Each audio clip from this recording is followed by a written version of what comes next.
If you like the story, you can support the author on Patreon. Link is in the description. Chapter 1, Amaki Hikaru. Ugh, my head. Where the hell am I? Amaki Hikaru clutched his forehead, disoriented. He scanned his surroundings, definitely not his bedroom. The walls were plastered with dark magician girl posters, and above the dormitory door hung a massive sign that read Fusion. Then he noticed his clothes. A white and yellow uniform. It took only a second to recognize it, the RA yellow uniform from Yu-Gi-Oh! GX. No doubt about it. He had transmigrated. The only question was, into what kind of world? Was this actually Yu-Gi-Oh? Or had he possessed some diehard fan at a cosplay convention? If it was the former, honestly, he'd take it. He'd always loved the game. If he had the chance to duel in a world with real solid vision systems and holographic monsters, that would be insane, in the best way. And to be fair, this world held a lot of promise. Back in his original world, Hikaru was a hardcore duelist. He'd never competed in official tournaments, but he'd consistently held master rank in Master Duel. In a world where dueling was everything, he could probably make a decent living, maybe even thrive. As his thoughts spiraled with possibility, a sudden commotion outside caught his attention. He moved to the window and looked down. A group of students in purple uniforms were gathered below, shouting passionate slogans. Fusion is the noblest summoning method. Crush the duelists from other dimensions. Make them bow before us. Well, that confirmed it. This was the world of Yu-Gi-Oh! All right. But not the one he expected. Wait a minute, is this Yu-Gi-Oh! Arc V? Oh no. Oh hell no. That dumpster fire of interdimensional warfare? No way I was signing up for that. Was it too late to opt out of this reality entirely? He smacked his forehead to clear his panic and dove for the dorm's computer. He began furiously typing, searching for clues. At the same time, he rifled through every notebook and scrap of paper scattered around the room, hoping to piece together what world he'd landed in. Eventually, he let out a long breath. Okay, this was definitely the Yu-Gi-Oh! Universe. But not just GX. Something was off. This world had Yugi Mewtwo, Seto Kaiba, and Joey Wheeler. It also had Aster Phoenix, Dr. Crowlier, and of course, Jaden Yuki, his classmate, apparently. But Duel Academy looked different. Some of the structures, terms, and student hierarchies mirrored the dimensional chaos of ARCV. The timeline was all tangled. Still, there was good news, the extremist fusion fanatics were just one faction. Most professors weren't part of that nonsense. So really, it was a blended universe, a fusion of GX and ARCV, but still grounded mainly in the GX era. He even found duel footage from the legendary first episode of Yu-Gi-Oh! GX, where Jaden defeated Crowlier with elemental hero Flame Wingman. That was reassuring. Maybe it was the adrenaline fading, or maybe the familiarity of it all, but Hikaru suddenly felt a wave of foreign memories. He paused. These weren't his memories. They must belong to the original owner of this body. Hikaru had been a first-year student at Duel Academy, same as Jaden Yuki. But while Jaden started in Slifer Red, Hikaru had been placed in RA Yellow, the mid-tier dorm. And in this world, Duel Monsters wasn't just a game, it was a supernatural force. Dueling wasn't mere entertainment, it was a battle of will, intellect, and mystical power. Here, duels were how people resolved conflicts. All conflicts. Whether it was fighting over the last slice of bread or saving the universe from destruction, it all came down to a duel. Even national elections were settled through duels. That's how, in this world, Trump absolutely demolished Biden in a televised match and secured 2 consecutive terms as US president. In this world, no one knew dueling better than Hikaru did. Duel monsters had become the fabric of civilization itself. He'd even read that a research city was developing an eternal energy machine powered by duel monsters, a literal impossibility in physics, but thanks to duel spirits, it was somehow within reach here. Moreover, space travel, dimensional exploration, even diving into the underworld, none of it was science fiction anymore. Thanks to duel monsters and the power of duel spirits, such feats had become possible. Take Seto Kaiba, for example. The president of Kaiba Corp had long since moved past the days of childish rivalry. With Yugi Muto retired from dueling, Kaiba stood unchallenged as the strongest duelist on the planet. And what had he done with that title? He launched a full-scale research initiative to reach the underworld, blending solid vision with hyper-advanced virtual reality systems. If a god of the afterlife was hiding out somewhere, Kaiba was going to find it, with a dual disc on his arm. It was just like how once Steve Jobs turned the smartphone into an obsession, every other tech company dropped what they were doing to chase the same dream, whether it made sense or not. In this world, with Yugi Muto retired and no longer dueling, Seto Kaiba had taken the crown as the strongest duelist alive. And if the man at the top was busy building virtual gateways to the underworld using solid vision tech? Of course, the rest of the dueling world would follow him, no questions asked. That's how Duel Academy ended up discovering alternate dimensions. And from that revelation emerged a new, aggressive ideology, fusion supremacy, led by the radical Leo Akiba. The original Hikaru, well, the one who lived in this body before, wasn't part of that extremist camp. But like many students, he had enrolled at Duel Academy with the dream of mastering fusion summoning and becoming a professional duelist. A steady income, recognition, maybe even championship titles. Dueling was, after all, this world's version of the civil service exam. Everyone wanted in. In theory, his plan made sense. In practice? Not so much. Sure, Duel Academy only accepted the best and brightest. Students here were supposed to be fluent in card mechanics, tournament rulings, and the endless maze of Yu-Gi-Oh! Archetypes. No one would just throw a bunch of shiny normal monsters into a pile and call it a deck, right? Apparently, someone would. Amaki stared at the deck the original owner had left behind. At first glance, it looked okay. But as he began sorting through the cards, his optimism crumbled. The entire deck was filled with low-level monsters, most of which were completely dependent on drawing the right fusion pairings. These weren't flexible materials from established archetypes. No, they were obscure one-off creatures whose only purpose was to combine with exactly one other card, assuming you drew both in the same lifetime. One example was a blank Emperor Dragon with 2300 ATK, decent on paper. But the only way to summon it was to fuse Guardian of the Sky, Winged Dragon and Fairy of the City Wall. The former had mediocre stats. The latter didn't even have an effect. That was one of the better examples. Other monsters in the deck were so niche and underwhelming that even Axe Raider would be embarrassed to stand next to them. And don't even get him started on the spell lineup. The deck had a grand total of 3 cards. 3 fusion spells for a deck entirely dependent on fusion summoning. Worse, most of the fusion materials were single copies. How was anyone supposed to pull off a combo with one of each low-tier monsters and only 3 chances to fuse them? Was the plan to glue them together and pray? Amaki let out a long, weary sigh. This was the deck the original owner had poured all his savings into? His entire summer break spent grinding and scraping together the cards, only to build this? It was a tragedy. To be fair, the cards weren't exactly cheap. Because they were specific fusion materials, they had limited print runs and inflated prices.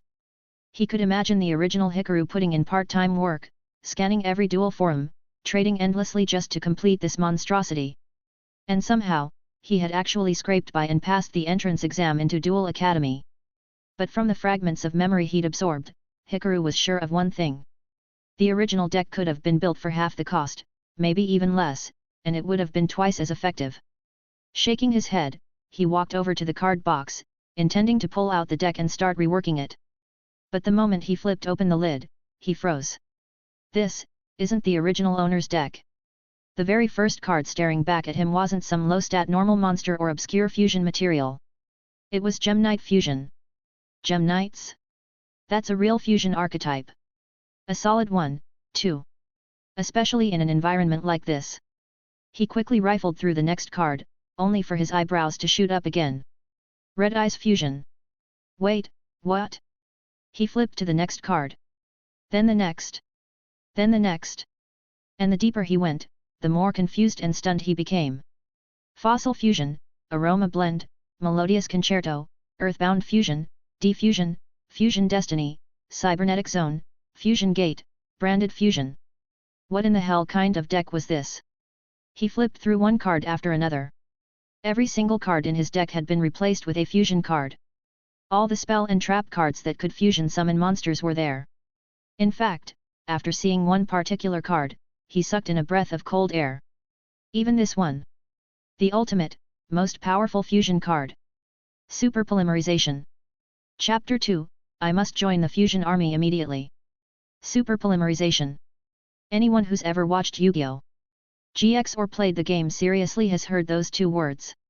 In certain dueling circles, its reputation even overshadows the legendary Egyptian god cards. It's more than a card, it's a symbol. The strongest fusion spell in the GX era.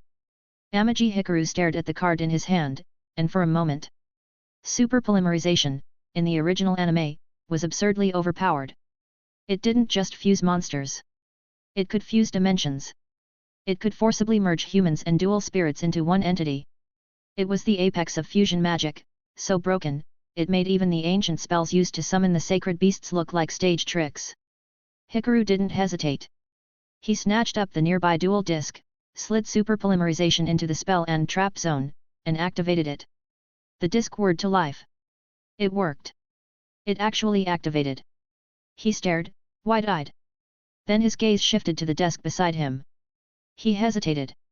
Slowly, he raised a hand and pointed. Fuse the pencil and the eraser. As the words left his mouth, a strange sensation surged through him, something left his body. His skin prickled. His breath caught. His brain buzzed with static. He stumbled back and snatched up a nearby water bottle, gulping down half of it in one go. When he finally dared to look again, the pencil and eraser on the desk were now one. A perfectly fused 2B pencil with a rubber tip. His eyes twitched. It actually worked. He slapped both hands to his head, nearly knocking himself over. A stream of information suddenly flooded into his mind. This Super Polymerization card got to be the sole reason he had come into this world. It wasn't just a Super Polymerization card. It was the real thing. The ultimate fusion magic, capable of bending the rules of the game and reality. Super Polymerization didn't just bring him to this world, it fused his old life, his soul, and this new existence into one. He blinked at the card again. There was a huge gap between fusing pencils and erasers and fusing the entire world into a cosmic being, but who in their right mind would complain about a cheat this broken? This was one of the most powerful artifacts in all of Yu-Gi-Oh! Lore. Still breathless, Hikaru shoved a protein bar into his mouth, slumped into a chair, and forced himself to calm down. Slowly, his thoughts turned away from raw excitement and back to cold logic. As amazing as it was to own a deck filled with high-grade fusion spells, he had no monsters. Not a single one. What was he supposed to fuse? His socks? No matter how powerful Fusion Destiny or Red Eyes Fusion might be, they were dead draws without fusion materials. Right now, his deck was all magic and no substance. Downstairs, he could hear the commotion. The fusion cultists were at it again, preaching about the glory of fusion summoning and staging exhibition matches for anyone who would watch. His temple throbbed. He had almost forgotten about them. This bizarre world line he'd landed in wasn't purely GX. It had threads of ARCV tangled in its DNA. The Duel Academy was filled with overzealous students who worshipped fusion like it was gospel. Even though his body's previous owner hadn't been one of the extremists, he had clearly admired fusion. If things keep going the way they are, Hikaru was pretty sure these so-called fusion supremacists would end up as a roaming pack of duelists lugging around ancient Gearhound decks, storming blindly into other dimensions like XYZ, Synchro, and who knows what next. But this isn't A5. What if the XYZ dimension is actually Yu-Gi-Oh! Zexal? With these fusion-obsessed people who have nothing else, could they really compete against Yuma Tsukumo, Shark, and Kaido? What would happen if their invasion failed and instead triggered retaliation from the other side, with hundreds of elite duelists flooding in? Now that would be hilarious. The final boss of Yu-Gi-Oh! GX was already one of the most embarrassing bosses in history, who somehow almost destroyed the world. If it were someone like a thousand-year overlord, it would make duelists from other worlds laugh themselves to death. In short, this world was way more dangerous than it looked. Just because he had a broken card like Super Polymerization, that didn't mean he could afford to slack off. This was a world where peace was a distant memory. Still watching the fusion fanatics rallying outside his dorm, an idea hit him. Fusion is the noblest summoning method, they shouted. You know what? Sure. He could get behind that. That's right, brother. Hikaru muttered, his tone serious but his smirk wide. Fusion is absolutely the noblest summoning method. With renewed enthusiasm, he began rummaging through the leftover cards in his deck box, trying to piece together something that could actually function in a duel. The previous deck, if you could call it that, was technically built around fusion. But in practice, it was a train wreck of mismatched materials. Actually pulling off a summon required either divine intervention or the dealer taking pity on him during a hand shuffle. Aside from financial constraints, Hikaru could only think of one explanation for how his predecessor built something this bad. He didn't understand fusion at all. Some people thought fusion was just a matter of 2 monsters and a spell card. Wrong. Among Yu-Gi-Oh! Veterans, there was a classic joke that made its way into every forum, every local, every ranked chatbox. Fusion is the noblest summoning method. Yeah, it was kind of a meme. But also, it wasn't entirely wrong. It's true that fusion was often seen as slow or complex. But generation after generation, fusion-based decks continued to dominate the meta, bursting into new archetypes, inventing new mechanics, and constantly proving that the right fusion combo could obliterate an entire field. There was a reason iconic decks, from Elemental Hero to branded Dyspia, never went out of style. So honestly, Hikaru didn't mind being lumped in with the fusion fanboys. The reason fusion is so often mocked as the noblest summoning method? It has more tricks than a magician with a side hustle. Fusion from the deck, fusion from the graveyard, dimensional fusion, fusion from the hand or graveyard back to the deck, fusion with the opponent's stuff directly on the field, and so on. Fusion monsters have countless summoning methods. This is where the nobility of fusion summon lies. It's time, Hikaru said aloud, smirking. Time to show them what fusion really means. That's when the idea struck him. The Academy's fusion extremist group allowed new recruits to borrow starter decks. One of them was a simplified Ancient Gear deck. It wasn't a full-power Ancient Gear archetype, of course. Just a beginner's variant used to teach new duelists the mechanics of fusion summoning. This deck would be useless for experts and top students. But for him, a guy whose current deck consisted entirely of fusion spells and traps with 0 monsters, this wasn't a step down. It was a temporary power-up. As for joining the fusion army and the possibility of being controlled or indoctrinated. Please. Hikaru almost laughed. A flurry of knowledge stirred in his head. Memories and scattered lore from both this world and the shows he used to watch came together. The fusion army was formed by students under Professor Leo Akiba, a fusion purist obsessed with converting duelists from all other dimensions into fusion-only users. In Yu-Gi-Oh! ARCV, that guy was the ultimate villain. The villain among villains. Final boss material. The kind of guy who didn't just want to defeat you, he wanted to rewrite your existence as a fusion summon. Compared to that, the version here seemed almost reasonable. At least they weren't turning people into cards. Yet. But here's the kicker. Amaki Hikaru was more extreme than all of them. His deck? Literally only fusion spell and trap cards. Not a single monster. No backup plan. No side deck. Just raw fusion energy. There's no rule saying the leader of a cult has to be its founder. If Leo Akiba could lead the fusion army, then why couldn't he? He clenched his fist, eyes gleaming with mock righteous fire. I'm signing up today. Long live the fusion army. Chapter 3, Your fusion purity is not enough. Hey, classmate, are you here to join the fusion club? Yeah, Amaki Hikaru replied without hesitation. Alright then. Just write your name here. The girl in the blue uniform gave him a skeptical look but handed him a clipboard. Someone from the club will duel you later. It's standard procedure for new applicants. They were standing in Duel Academy's official duel hall, a large arena with student-run sign-up booths on the sidelines. The girl recording his name was clearly a top student, her obelisk blue uniform said it all. At Duel Academy, student rankings were color-coded. Slifer red for underachievers, RA yellow for average to above average students, and obelisk blue for the elite. Hikaru glanced at his own outfit, RA yellow. He still couldn't believe his predecessor's deck had been enough to qualify for middle tier. Maybe it really had been built on sheer willpower and bad luck. The girl eyed him like she wasn't sure if he was serious or insane. That was fair. After all, Duel Academy offered countless interest clubs, ranging from standard strategies to niche summoning styles. The Fusion Club had once been a casual gathering spot for students who liked fusion summoning. But that was before the discovery of interdimensional worlds. Now, the club had morphed into something else entirely, a breeding ground for radical ideology. It had become the base of the fusion supremacist faction, a group led by none other than Professor Leo Akiba. They weren't just fusion fans anymore. They were extremists who believed fusion summoning was the only true method and that all others, synchro, XYZ, pendulum, ritual, were blasphemy. So yet, applying to join that group as a freshman? Absolutely insane. Which explained the look on the girl's face. Hikaru scanned the duel hall. Aside from a couple of RA yellow students and the occasional nervous slifer red, the place was overwhelmingly blue. And then, he saw it. The jellyfish hair. The grin. Yuki Jaden. The actual protagonist of Yu-Gi-Oh! GX. Right there in the crowd. That was unexpected and, honestly, a little exciting. Yet. Let's go. Jaden cheered loudly as a student stepped into the ring. That was just like him. Always hyped, always ready for a duel.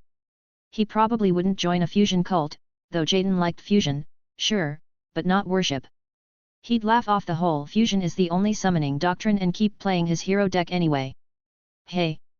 Quit gawking, loser! Hikaru turned, caught off guard. His opponent was already at the other end of the arena, slamming his dual disc into place. If you're scared, just forfeit already. I'm itching to upgrade to Obelisk Blue. From the Obelisk section of the stands, a few students shouted in support. Hey Tatsuya! Show that RA yellow kid what ancient gears are really about. Ha! You don't have to tell me twice. Hikaru raised an eyebrow. It was pretty obvious now, most of the students in the fusion club were Obelisk Blue. Very few were from RA yellow or Slifer red. Even the fusion fanatics had color-based elitism, apparently. Duel. Duel. Amaki Hikaru LP, 4000. Tatsuya LP, 4000. Both duelists activated their dual discs. The system's word to life, projecting a blue grid over the platform as the solid vision field engaged. Each of them drew 5 cards to form their opening hand. I'll take the first move. Tatsuya shouted loudly as he yanked a card from his deck like he was auditioning for a shonen battle anime. Hikaru's first reaction, wait, that's a foul. He was about to call it out, but caught himself. Right. In the GX era, the first player was allowed to draw. This wasn't Master Duel or Speed Duel. He bit his tongue just in time. Still, something about Tatsuya yelling first move and then immediately drawing before anyone could respond irked him. So that's how it works, huh? Whoever shouts first wins the coin toss.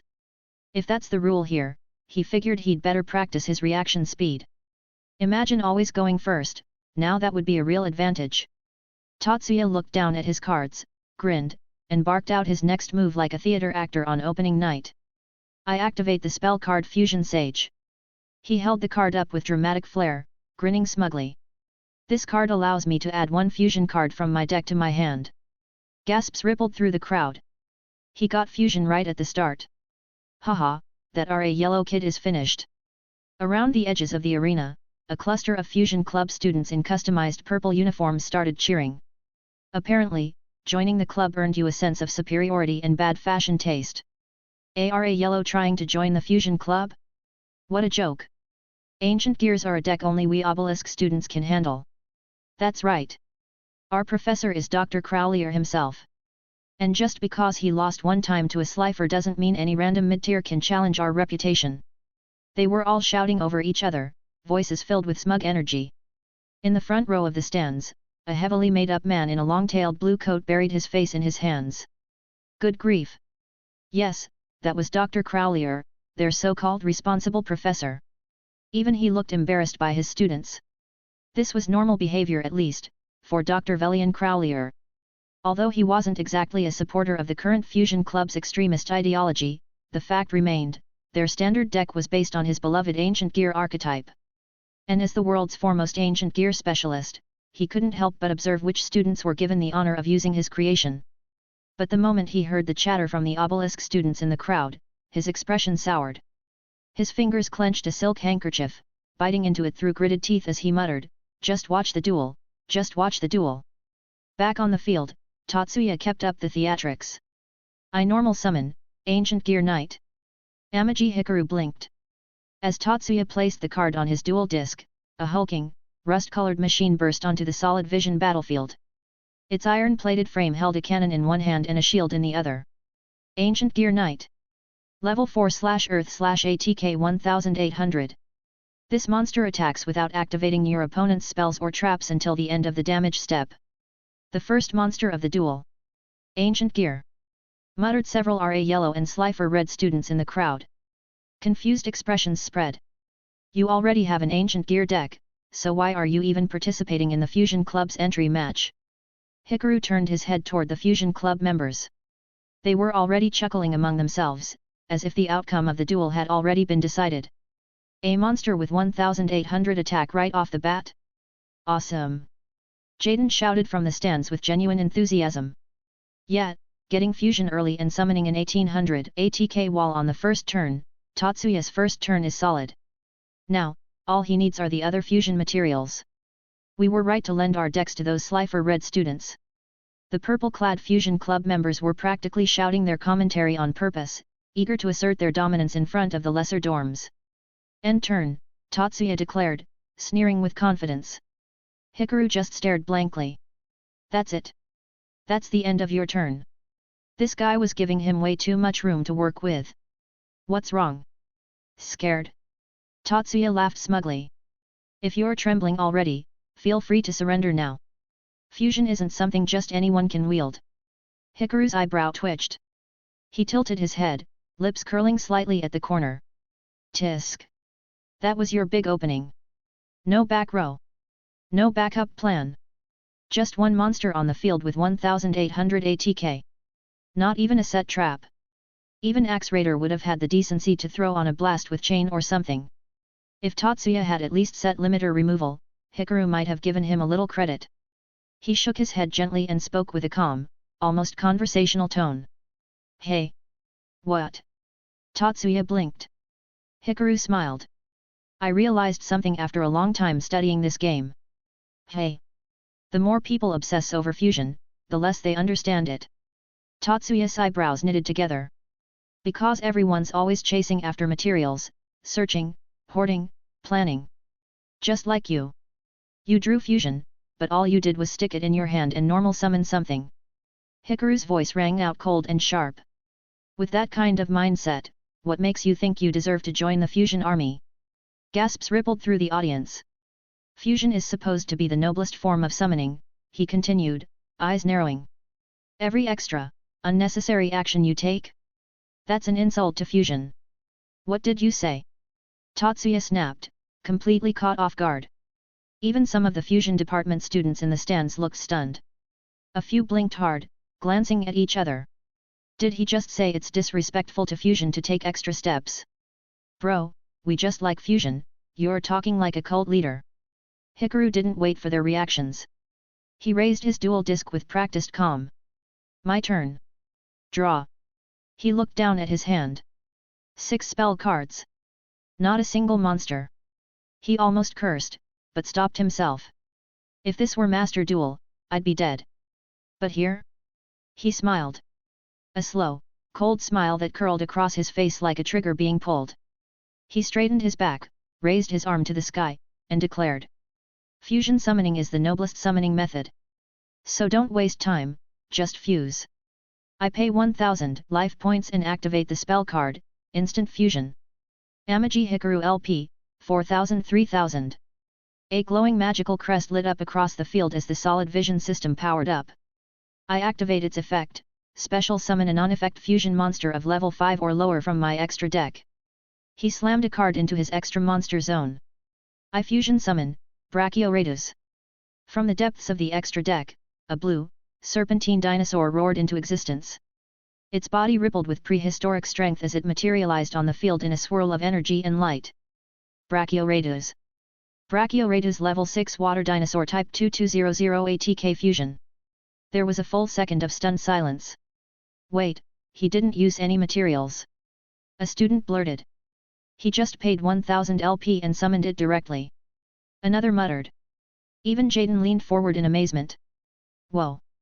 That's so cool! He grinned. If Hero had something like that. All around the duel hall, students, whether from RA Yellow, Slifer Red, or even the Fusion Club itself, stared in disbelief. This wasn't fusion as they knew it. Even the loud-mouthed upperclassmen who had mocked Hikaru earlier fell completely silent.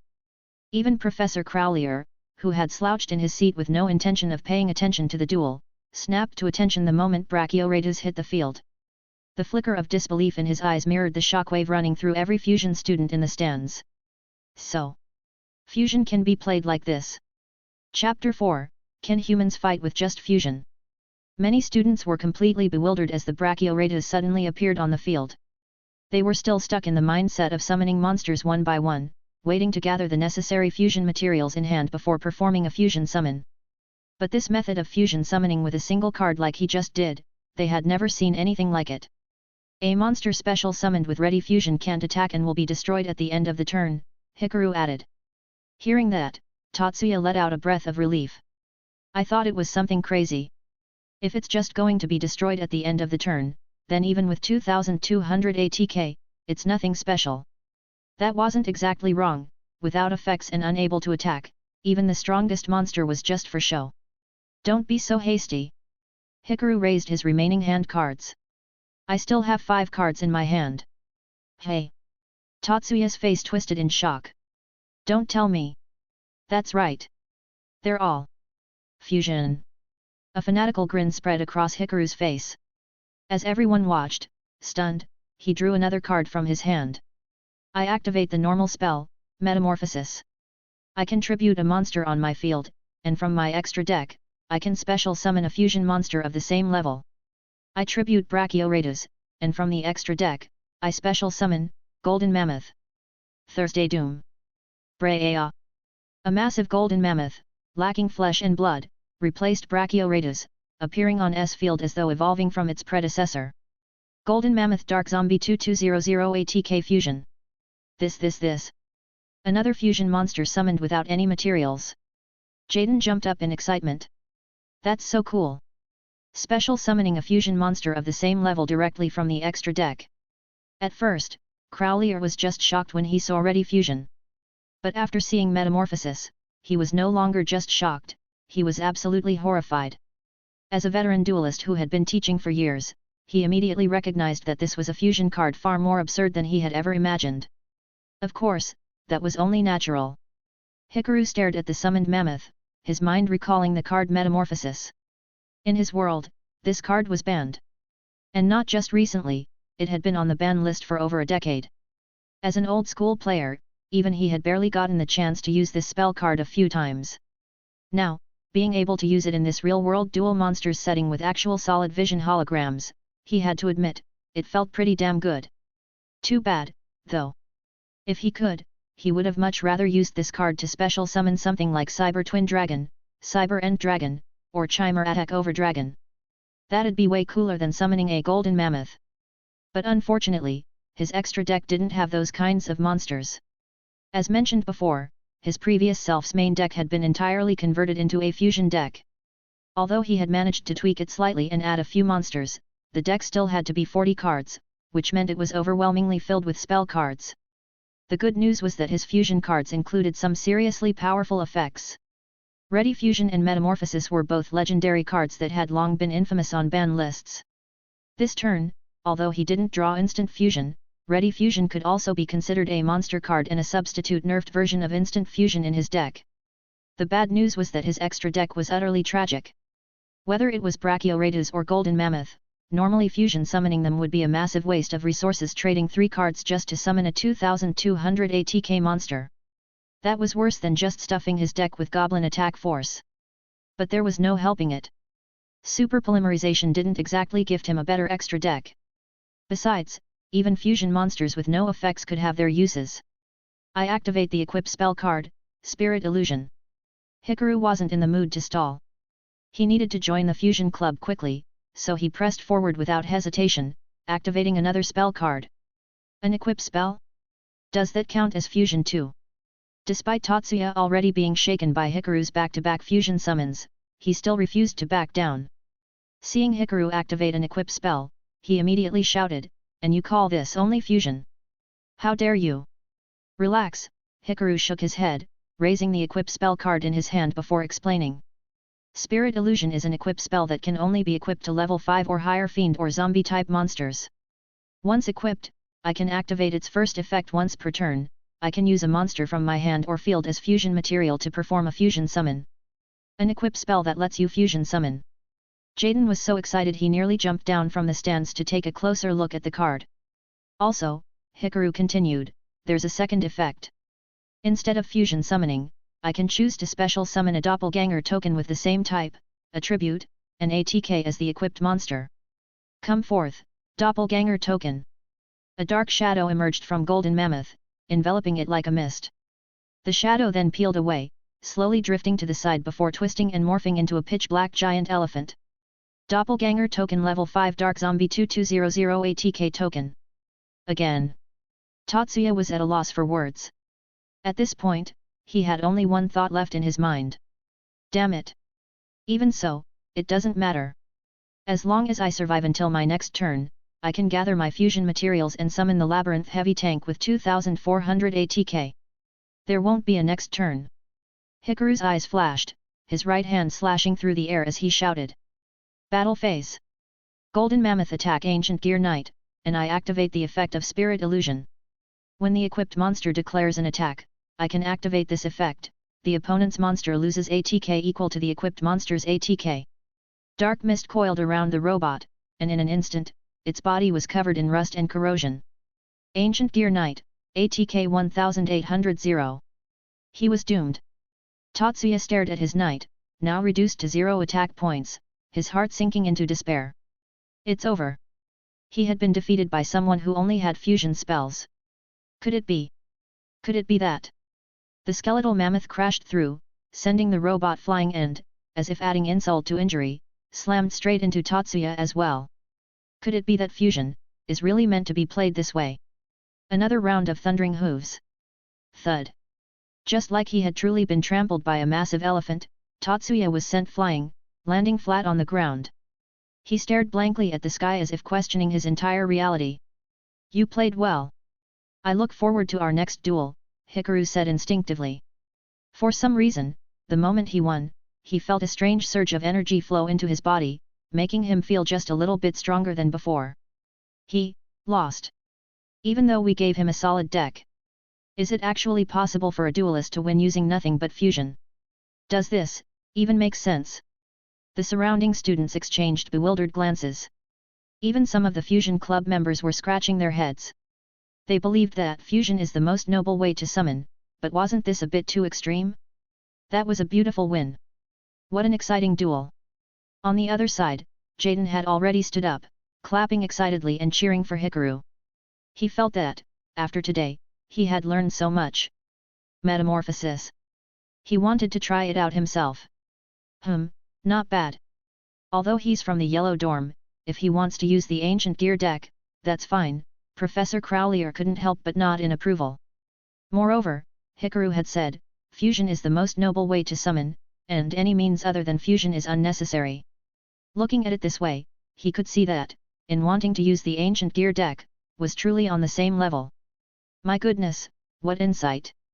Professor Crowlier had always been very tolerant toward those who were not failures. The duel had been quick. Hikaru had always followed the mindset that if he could finish the duel, he would do it immediately, never wasting a single unnecessary move. Just as Amaki Hikaru was reflecting on the duel, he suddenly felt his deck box heating up. Quickly, he reached into his spare cards. And there was a new card, glowing with a brilliant purple light. Hey! Super Polymerization was about to print a card for him. Chapter 5, Isn't it normal for Super Polymerization to print cards? Hikaru held the card gingerly between his fingers, feeling the residual warmth radiating off it. A faint purple glow pulsed across the surface. The monster's illustration flickered, distorted, as if it hadn't fully rendered yet. The card's name shimmered strangely, with a stroke across it, incomplete and unstable. It had been printed, but not fully materialized. Not yet.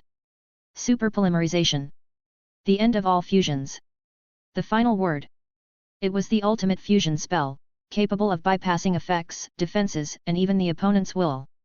In terms of power, it might not rival something like Numeran Chaos Ritual from the alternate dimensions, but in the realm of fusion, this was the Red Dragon Archfiend. A terrifying kingpin. So the fact that it was starting to create its own monsters was not actually that shocking. But how? He stared at the unfinished card again, then glanced toward his fallen opponent. That was when it clicked. That strange warmth he had felt after the duel ended had flowed into him just as victory was declared. It was the duel. That was it. In the world of Yu-Gi-Oh!, anything mysterious or supernatural could be traced to one of two things, monsters or dueling. It made perfect sense.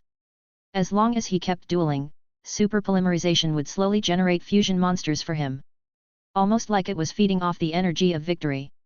Not bad. After the match concluded, Hikaru returned to the stands. The rest of the students who had signed up for the Fusion Club were still waiting for their turn to duel. Once they were finished, they would all head to the club room together. Unfortunately, things were not looking great for the other RA Yellow and Slifer Red students. Without strong decks of their own, they were easy prey for the Obelisk Blue students, especially since the Fusion Club had loaned out powerful ancient gear decks to their own members for the screening matches. The duels themselves were dull. Most consisted of normal summons, single attack turns, and the occasional lackluster fusion play. But Hikaru did not mind watching. Even the simplest duel was worth spectating in this world. These were not cardboard cards and laptop emulators. This was solid vision. Every monster materialized in full 3D, projected with weight, scale, and impact. Just seeing the creatures animated was enough to keep him entertained. He was in the middle of watching another battle when a familiar voice cut through the air. Yo! Hikaru. He turned and there was Jaden Yuki, grinning ear to ear, bounding up the stairs with his ever-nervous sidekick Cirrus Truesdale trailing behind him. That duel you had earlier? That was awesome. Cirrus nearly tripped behind Jaden and squeaked, wait. He's joining the Fusion Club. He tugged on Jaden's jacket like a panicked little brother warning against the dark side. Why you shouldn't talk to him. The Fusion Mania faction of the Fusion Army did not have a great reputation among the general student body. Rumors constantly swirled about how its members were prone to starting arguments, dueling over petty things, and generally being volatile. Most students considered them dangerous. And Amaki Hikaru? He was a fusion purist more extreme than even the fanatics. Wasn't that even more terrifying? Jaden tilted his head, confused. Thanks, Hikaru nodded slightly, offering a small smile. Your entrance exam duel was really cool. I still remember when Flame Wingman defeated Ancient Gear Golem using Skyscraper.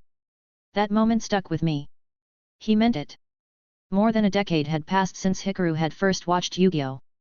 GX, and most of the plot had blurred in his memory.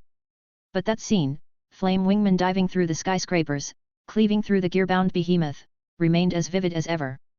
It was one of his earliest and fondest memories of the show. Really? Ha ha ha. Jaden laughed, scratching the back of his head. He was still the cheerful, optimistic version of himself from GX's early days, not yet the lonely hero of the later arcs. Hearing that kind of praise clearly got to him in the best way. As a hero user, Jaden had always loved fusion, so he quickly dove into an enthusiastic back and forth with Hikaru. The two of them talked about fusion mechanics, hero archetypes, rare spell cards, and even debated the best uses of polymerization versus newer support cards. When Hikaru revealed that he liked hero decks too, their conversation turned even more passionate. For Hikaru, it was more than just pleasant. He wasn't bored watching the other duels in the background, but getting to chat with the main character of the GX world, and one of his favorite duelists, was something special. Cirrus, who had been hanging back and watching with cautious eyes, gradually started to ease up too. Seeing Jaden talk so openly with Hikaru helped calm his nerves. Eventually, the dueling exams ended. Hikaru said his goodbyes to Jaden and rose to join the rest of the students heading to the Fusion Club meeting. As Hikaru walked away, Cirrus watched him from the stands and muttered, "That's weird, big bro. Amaki doesn't seem like the kind of crazy person who'd join the Fusion Club. So why would he?" Jaden stretched his arms behind his head and grinned. "I think Amaki's just got his own reasons." "Then, how about inviting him to a tag duel?" Cirrus asked. "He knows a lot about hero decks too." Hey, that's a great idea, Cirrus." Meanwhile, Amaki Hikaru had already arrived at the Fusion Club activity room with the other selected students. It was worth mentioning that although it was called an activity room, the Fusion Club space was actually its own separate building. The entire structure, from the ground floor to the top, belonged exclusively to the Fusion Club. This wasn't unusual at Duel Academy. In the original series, Duel Academy had a huge number of student-run clubs, many of which had absurdly large facilities. The tennis club, for example, had a practice arena as massive as a full-blown duel field. Duels held there would never feel cramped. Amaki Hikaru received a set of purple clothing. That didn't mean he was suddenly promoted to a new dorm or anything like that. This uniform was merely the Fusion Club's designated outfit, similar to how the tennis club wore matching tracksuits. It wasn't part of the school's official dress code. One of the senior students from the Fusion Club handed Hikaru a deck box. Inside was a complete ancient gear deck. Hikaru carefully thumbed through the cards and quickly noticed the deck was underwhelming. For starters, there were only 7 ancient gear monsters. Naturally, cards like Ancient Gear Golem and Ancient Gear Gadgiltron Dragon were absent. Those were classified as rare and definitely not something the club would casually loan out. Aside from 3 copies of Fusion, the rest of the deck was padded out with generic machine-type monsters. The Fusion deck was just as sad. It only contained a single Fusion monster, Labyrinth Tank. But then, Hikaru's eyes landed on something that made him pause. Cannon Soldier. The original tribute launching nightmare. It was one of the fusion materials for Labyrinth Tank, but its reputation far eclipsed the monster it created. Cannon Soldier was infamous, so infamous that in Hikaru's own world, cards like Cannon Soldier, Cyberstein, and Toon Cannon Soldier had all been banned for years. To see it sitting there so casually, nestled in a beginner loner deck, made Hikaru smirk. He knew he probably wouldn't get much out of it. Not in this environment, not without combo pieces. But the fact that he could hold a banned card in his hand, even temporarily. Who wouldn't want to play with forbidden power? Across the room, several obelisk blue students noticed the grin on Hikaru's face and sneered. TCH. RA Yellow is still RA Yellow, one of them muttered. Just because he pulled off one flashy win, he thinks he belongs with us. Seriously. Yellow students never know their place. Duel Academy had always had a certain degree of color discrimination baked into the dorm system. While it wasn't institutionalized oppression, and people like Jaden ignored it entirely, there were plenty of blue students who clung to the idea of dorm superiority. Even if everyone in the Fusion Club wore the same purple jacket now, in their minds, they still believed they were inherently more elite. I'd love to put that guy in his place. Haha, that's easy. You mean? Yeah. The old method. Chapter 6, How to Get Along Well with These Insects. In the days that followed, Amaki Hikaru's academic life continued without disruption. He attended his classes as usual, studying card theory, endgame scenarios, card alchemy, and an odd assortment of dueling-based martial arts. Of course, beyond his formal studies, the most important part of his routine involved dueling other students within the Fusion Club. These matches served to build camaraderie and, more importantly, to trigger the mysterious super polymerization phenomenon that allowed him to generate new cards. Duels were a common sight at Duel Academy, but within the Fusion Club, they were nearly a daily ritual. After spending several days immersed in the club's environment, Hikaru began to notice something troubling. There were divisions. Tensions. A quiet schism ran through the Fusion Club. Despite being a club, its internal atmosphere was far from unified. In all his time there, Hikaru had not once seen Leo Akiba, the professor supposedly in charge of the Fusion Club. Most of the activities were overseen by upperclassmen, and while everything on the surface looked orderly, Hikaru could feel a subtle but unmistakable chill under the surface. He was being watched, monitored, and at times, clearly excluded. Though every member wore the same purple uniform symbolizing fusion, it quickly became obvious that some purples were considered more prestigious than others. It was always the same story. Every day, every event, whether it was card training, dual strategy simulations, or even simulated dimensional battles, a new concept unique to this world, the students from Slifer Red and RA Yellow were left out. None of the practical opportunities ever reached them. Only the Obelisk Blue students were invited. Even the older Red and Yellow members of the Fusion Club had long resigned themselves to this imbalance. They endured it without protest, as if it were natural. Some of the first years tried to push back. Whenever they did, the club arranged duels against clearly superior opponents. They were crushed in front of everyone, humiliated, and afterward, quietly accepted the status quo. After all, this was Duel Academy. If you lost in a duel, what right did you have to complain? Amaki Hikaru quietly shook his head as he thought about it. They all wore the same purple uniforms now, didn't they? Yet their minds were still stuck in the old hierarchy. Their so-called fusion unity was paper-thin. The purity was too low. He wasn't here to reform anything. He had no intention of standing up for others or being a symbol of resistance. He joined the fusion club for one reason: convenience, and access to the ancient gear archetype. That afternoon, Hikaru was in the fusion club's duel hall, casually observing matches and looking for a suitable opponent. Over the past few days, he had figured out how the mysterious power from super polymerization worked. He could only gain power once a day, and the amount was based on the opponent's strength. Winning against a weak duelist gave him next to nothing. That meant choosing the wrong opponent wasted his daily opportunity entirely. So, although he wanted a duel, he wasn't about to accept just anyone. As he was scanning the hall, something caught his eye. A card lay face down near his feet. He stooped down and picked it up. When he saw what it was, his eyebrows rose in surprise. Ancient Gear Golem. He blinked. Even in this world, Ancient Gear Golem was considered a rare and powerful card. With 3000 ATK, it was on par with Blue Eyes White Dragon. Why would anyone leave something like this lying around? As he turned the card in his hand, someone suddenly shouted from the hallway. "Hey, that's Senior Ryu's Ancient Gear Golem. A thief! Someone's trying to steal it." Hikaru looked up. A group of Fusion Club students had begun to surround him, all of them from Obelisk Blue. He stared at them in disbelief. "What are you talking about?" "I just picked it up off the ground," he said flatly. "If it belongs to someone, and you know who, then take it back to them. Simple." The blue students froze, their expressions flickering with confusion. That wasn't how this script was supposed to go. He had picked up a rare card. A powerful, expensive one. The kind of card any normal student would have hidden away instantly. But he was offering to return it. Freely. Without hesitation. "Is something wrong?" Hikaru asked, glancing around. "You said it belongs to Senior Ryu, right? If he lost this card, he's probably worried. Take it back to him before he finds out it's missing."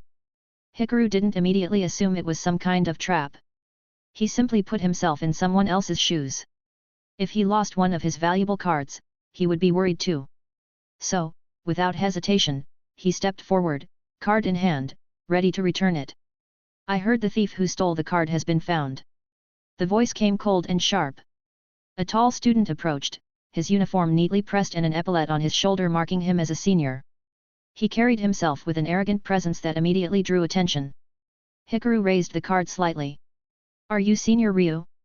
I just found this on the floor." "Humph. Typical of yellow students. Can't even admit to stealing when caught red-handed," Ryu sneered, cutting him off without waiting for an explanation. Hikaru tilted his head. "Why don't we just check the surveillance footage?" There was a beat of silence. Ryu coughed and shifted slightly. "Someone like you isn't worthy of being part of the fusion army," he said, trying to pivot. And with that, everything clicked. Hikaru glanced at the other students nearby. A few wore guilty expressions. He replayed the situation in his mind from the start. "I get it now," he said calmly. "You planted the card on the floor, hoping someone would pick it up. Then you'd accuse them of stealing it to set them up." He narrowed his eyes. "That's not a prank. That's a crime. Stealing cards was one of the worst offenses a duelist could commit. In this world, it wasn't just against school rules. It was a black mark on your life. A stain that never washed away. People who got labeled as card thieves were finished." But Amaki Hikaru wasn't worried. Ryu was clearly an upperclassman, probably second year at least. That meant dueling him would yield plenty of power. "Enough of this fake drama," Hikaru snapped. "If your goal was to drive me out, then just say it. What's with all the theatrics?" He narrowed his eyes. "I wouldn't want to associate with insects like you anyway. What did you just say? Am I wrong?" Hikaru's voice rose, anger sharpening his words. "Look at yourselves. You spend more time scheming against your own classmates than you do improving your decks." He raised the Ancient Gear Golem card. "You've forgotten what fusion is even about." The room went still. "You worship fusion like it's sacred, but you've turned it into a tool for petty ego and dorm pride. You don't deserve to call yourselves fusion duelists." The students stared at him, caught between outrage and disbelief. "Fusion," Hikaru declared, voice ringing through the room, "is about unity. It's about combining strengths to create something greater. How can people like you, who only care about status and power, ever understand it? A moment of silence passed. Several students stood frozen in place, completely stunned by Amaki Hikaru's outburst. It was as if their brains had run out of oxygen, they had no idea how to respond. Wait a second, we just came to the fusion club because we thought fusion summoning was cool. What kind of lunatic is this guy? Hikaru's passionate shouting drew the attention of nearby students. They didn't know what had happened beforehand, but a few upperclassmen who arrived immediately recognized the situation. The same old trick. Ryu's favorite move. He had pulled this stunt many times, planting valuable cards in public spaces and waiting for some unlucky student to pick them up. Anyone he didn't like, anyone who didn't show enough deference, he'd set them up and accuse them of theft. Some of the senior students from Slifer Red and RA Yellow clenched their fists. They had swallowed this garbage too many times before. Now, seeing someone speak up against it stirred something in them. Even a few Obelisk Blue students looked uncomfortable. Ryu's tactics were nasty, but he was still technically one of them. And when it looked like the confrontation might boil over, they stepped in to support him. Their numbers swelled quickly, forming a clear divide across the duel hall. The more aggressive Blues stepped forward, practically surrounding Hikaru and the handful of Reds and Yellows behind him. Some of the older students faltered, taking cautious steps back. But the younger students, the first years who had been pushed around day after day, stood firm. They had been quiet for too long. Now they finally had someone to rally behind. Hikaru raised his left arm, and his dual disc activated with a sharp mechanical hum. Its core lit up as it unfolded around his wrist. He stepped forward, shielding the students behind him. Enough with this hypocritical act, senior, he said sharply. We're Duel Academy students. So let's settle it like duelists. The words echoed across the hall. You and I. Right here. Right now. If you win, I'll withdraw from the Fusion Club permanently. I won't step foot in this building again. Ryu's face darkened. Ryu's had been publicly exposed in front of the entire club. His favorite tactic laid bare. Now Hikaru was challenging him in front of everyone, using the duelist's code as a weapon. Ryu clenched his jaw. Fine, he said through gritted teeth. But if I win, you will apologize to me in front of everyone. Publicly. You'll admit that you were in the wrong. And that card, he gestured to the ancient gear golem, will be mine. You're not worthy of using it. A hush fell over the crowd. It was clear to everyone that the terms weren't even. For Hikaru, it was membership in the club and his reputation. For Ryu, it was nothing he actually owned, just a card the school had loaned out for the term. But nobody objected. This was Duel Academy. Everything was decided by cards. Ryu's eyes narrowed. So much for your speech. In the end, you're still just another greedy little thief trying to take something that isn't yours. Hikaru smirked coldly. You can think whatever you want. He turned to a nearby Slifer Red student and calmly held out the ancient gear golem. Can you contact Professor Crowlier? He asked. Tell him what's happening. Ask if he'd be willing to hold onto this card as a neutral party, and if he'll serve as the official referee for this duel. Chapter 7, The Duelist Who Fused the Crowd. Oh my goodness! Professor Crowlier stood at the edge of the Fusion Club's duel hall, looking around with an increasingly conflicted expression. How had things escalated to this? He stared down at the card in his hand, Ancient Gear Golem, and felt his head ache. His thoughts were a tangled mess. He had come because a student had requested his presence, and the card in question belonged to the Academy's loaner inventory. But upon hearing the details, he couldn't help but feel disturbed. It was too familiar. Too personal. He, after all, had once tried to drive Jaden Yuki out of Duel Academy. He had rigged the entrance exam, trying to expose Jaden as unworthy. And now, here he was, standing at the center of another scandal. But this time, it wasn't about a Slifer Red. It was a RA Yellow student. Trying to drive out others.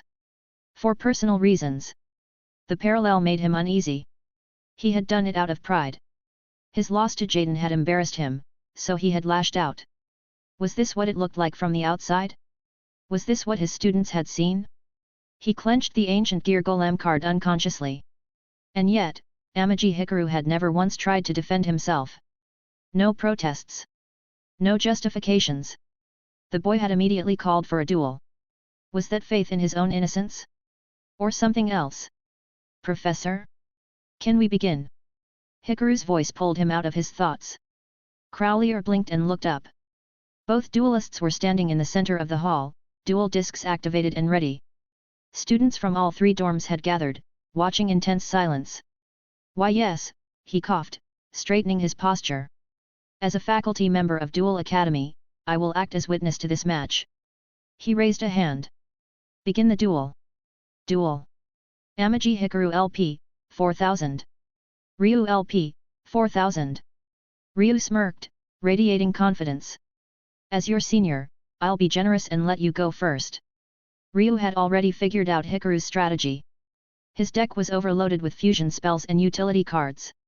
If Hikaru went first and blew his hand to summon monsters using Polymerization or its variants, those monsters would likely self-destruct at the end of the turn. So by giving him the first move, Ryu would be able to clean up whatever was left. Letting him go first was the smarter play. Across the field, Amaki Hikaru raised his eyebrows. Then I won't hold back, senior. He drew his card with a practiced motion. My turn. Draw. He looked at his hand. A familiar sight. Fusion after fusion. Not a single monster. He sighed inwardly. Even after tweaking the deck and adding a reasonable number of ancient gear and elemental hero monsters, staples easily purchased even in the GX world, he still kept opening hands like this. Too many fusion spells. Not enough material. Still, that was no excuse. He could only work with what he had. Without missing a beat, he slammed a card onto his dual disc. I activate the continuous spell over future fusion. A holographic vortex shimmered into view behind him. Using this card's effect, I reveal a fusion monster from my extra deck, then send one of its required fusion materials from my deck to the graveyard. He opened his extra deck and slid a card out. With a slight grin, he raised it. I reveal Labyrinth Tank, and send Cannon Soldier from my main deck to the graveyard. Gasps rippled through the watching students. Even Professor Crowley blinked in surprise. This turn, Hikaru continued, I cannot special summon a monster with the same name, nor activate its effects. Ryu scoffed. So what? Dumping one material to the graveyard won't save you. You don't even have a monster on the field. You're wide open. But Hikaru's expression shifted from casual to cold. He pointed at Ryu. Foolish. What? Hikaru's voice rang out across the hall. Fusion is the noblest summoning method. You're a member of the Fusion Club, yet you act like fusion is some throwaway trick? You dare to look down on this sacred art? He pointed to the back row of his field. I set 2 cards, and end my turn. The crowd murmured. 2 set cards, but no monster? Was he bluffing? Arrogant? Or just that confident? Ryu sneered. Humph. Let me show you how reckless and naive you really are. He drew a card, snapping it from his deck with a dramatic flick of the wrist. He glanced at his hand. His lips curled into a wicked grin. This was perfect. That arrogant yellow kid, acting like some messiah of fusion, had embarrassed him in front of the entire club. In front of the professor. In front of the blue students, exposing his good deeds and fun. In his heart, Ryu's hatred for Amaki Hikaru had already reached its peak. Now, looking at the cards in his hand, he couldn't help but burst into laughter. Haha! I activate the spell card Polymerization. He held the card high and slammed it into his dual disc, causing sparks to ripple through the hologram. I fused Gigatech Wolf and Cannon Soldier from my hand. A swirling vortex of energy emerged from the disc, drawing in both monsters. Fusion Summon, Labyrinth Tank. With a rumbling roar, a massive vehicle burst from underground, its drill arms spinning wildly. Its crimson body gleamed under the dual hall lights. Labyrinth Tank Level 7/Dark/Machine/ATK 2400. Ryu sneered triumphantly. What was it you said earlier? That I didn't respect fusion enough. He threw his arm out toward the field. Then explain this. I'm the one who fusion summoned first. Where's your precious fusion now? Hikaru said nothing. He calmly pressed a button on his dual disc. I activate a trap card.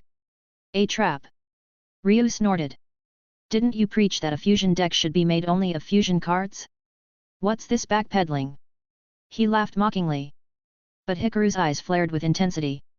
He opened his extra deck with a snap and slammed a card onto the tray. Shut up and watch. Hey! I activate the trap card, Flame Swords Dance. Gasps spread across the crowd. Flame Swords Dance. Hikaru held up a slim, flame-scorched card, a special variant of a classic fusion. This trap can only be activated when a monster is special summoned, he explained.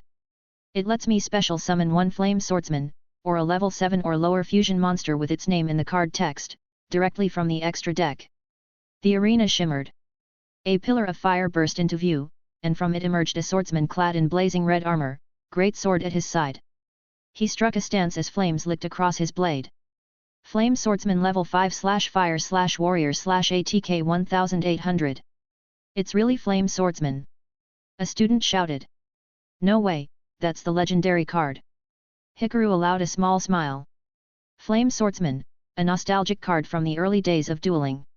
In raw stats, it was far below the modern curve. In this era, even a low-level cyber dragon could take it down in one hit. But this wasn't about power. This was about history. This was Joey Wheeler's card. The loyal partner of the duelist who stood beside Yugi Muto and Seto Kaiba in Legend. Hikaru continued confidently.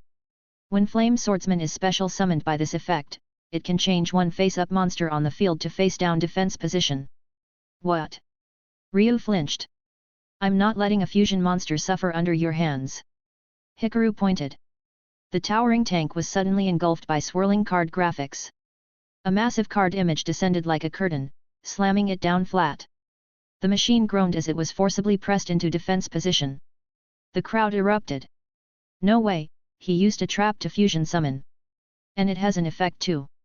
Who is this guy? I've never seen him around here before, did he just join? This duel's insane. His deck is pure fusion. This is what being part of the fusion club should look like. Even if he's from RA Yellow, his spirit is purple. Cheers began to ripple through the onlookers, including several students who had originally stood on Ryu's side. Fusion club members, especially the self-proclaimed fusion supremacists, were suddenly shouting for Hikaru. Ryu's expression twisted. He could feel the mood shifting. Even students who had supported him before were now questioning their loyalty. TCH. He clenched his fists. That damn yellow freshman had flipped the room. Exposed his tricks. Made him look like a fool in front of Professor Crowley and the entire club. And now, the crowd, was turning. Even if I win, he realized grimly, they might not let him leave the club anymore. Chapter 8, Stuck in Response. Most of the Blue Dorm students initially supported Ryu out of instinct, loyalty to their own dorm, and the desire to preserve the prestige of Obelisk Blue within Duel Academy. But if this duel kept going the way it was going, well, that was another story. Yes, they were Obelisk Blue students, but they were also members of the Fusion Club, and if the club wanted to stand out during the upcoming Dimensional Exploration trials, they'd naturally prefer someone who could truly carry the torch of fusion supremacy. Ryu realized that. He clenched his jaw. If he won, maybe he could salvage this. If he lost, he'd be out, humiliated, and forgotten. He wasn't some first-year rookie. He was a second-year duelist, and he'd enhanced his deck with several powerful cards he'd earned through grinding, trading, and sheer survival. Even if his fusion monster got interrupted, he still had 3 cards in his hand. I activate the field spell, Gear Town. A digital skyline of towering, gear-laden factories surrounded the arena. Sparks flew. The metallic echo of machinery thundered from all sides. Gear Town, a field that reduces tribute requirements for ancient gear monsters, Hikaru noted aloud. Planning to bring out an ancient gear beast, Senior. Ryu flinched, then gritted his teeth. He revealed a card from his hand. Exactly. I normal summon ancient gear beast, without a tribute. A steel-plated, canine-like machine burst out of the Gear Town skyline, snarling with grinding gears for fangs. Ancient Gear Beast level 6/Earth/Machine/2000 ATK. Battle. Wait. Hikaru's voice cut through the air like a blade. I activate my face-down card, Salamandra with Chain. Gasps swept the crowd. A new variant. This card has 2 effects, Hikaru announced clearly. First, I equip it to a fire monster on my field, Flame Swordsman. Flames surged upward as the trap's holographic effect activated. A chain of fire wrapped around the Flame Swordsman's arm, linking it to the card's burning aura. Flame Swordsman gains 700 ATK, rising to 2500. Flame Swordsman ATK 1800 2500. And second, he continued, I target one effect monster on the field and flip it into face-down defense position. What? A massive burning chain snaked across the arena, lashing around Ancient Gear Beast. With a forceful tug, Flame Swordsman yanked the chain, and the towering mechanical hound slammed to the ground, its card image flipping face down with a harsh metallic clank. Ancient Gear Beast set in defense position. You get it now, right? Hikaru's voice turned cold. Fusion summoning isn't about brute strength. It's about tempo. Setup. Precision. Damn it. Damn it. Ryu cursed, slamming his fist against his dual disc. He'd never felt this kind of helplessness before. Not even against upperclassmen. Only once, when he caught a glimpse of Zane Truesdale, the Kaiser of Duel Academy, in action, had he felt something even close to this. This kid, is he at Kaiser's level?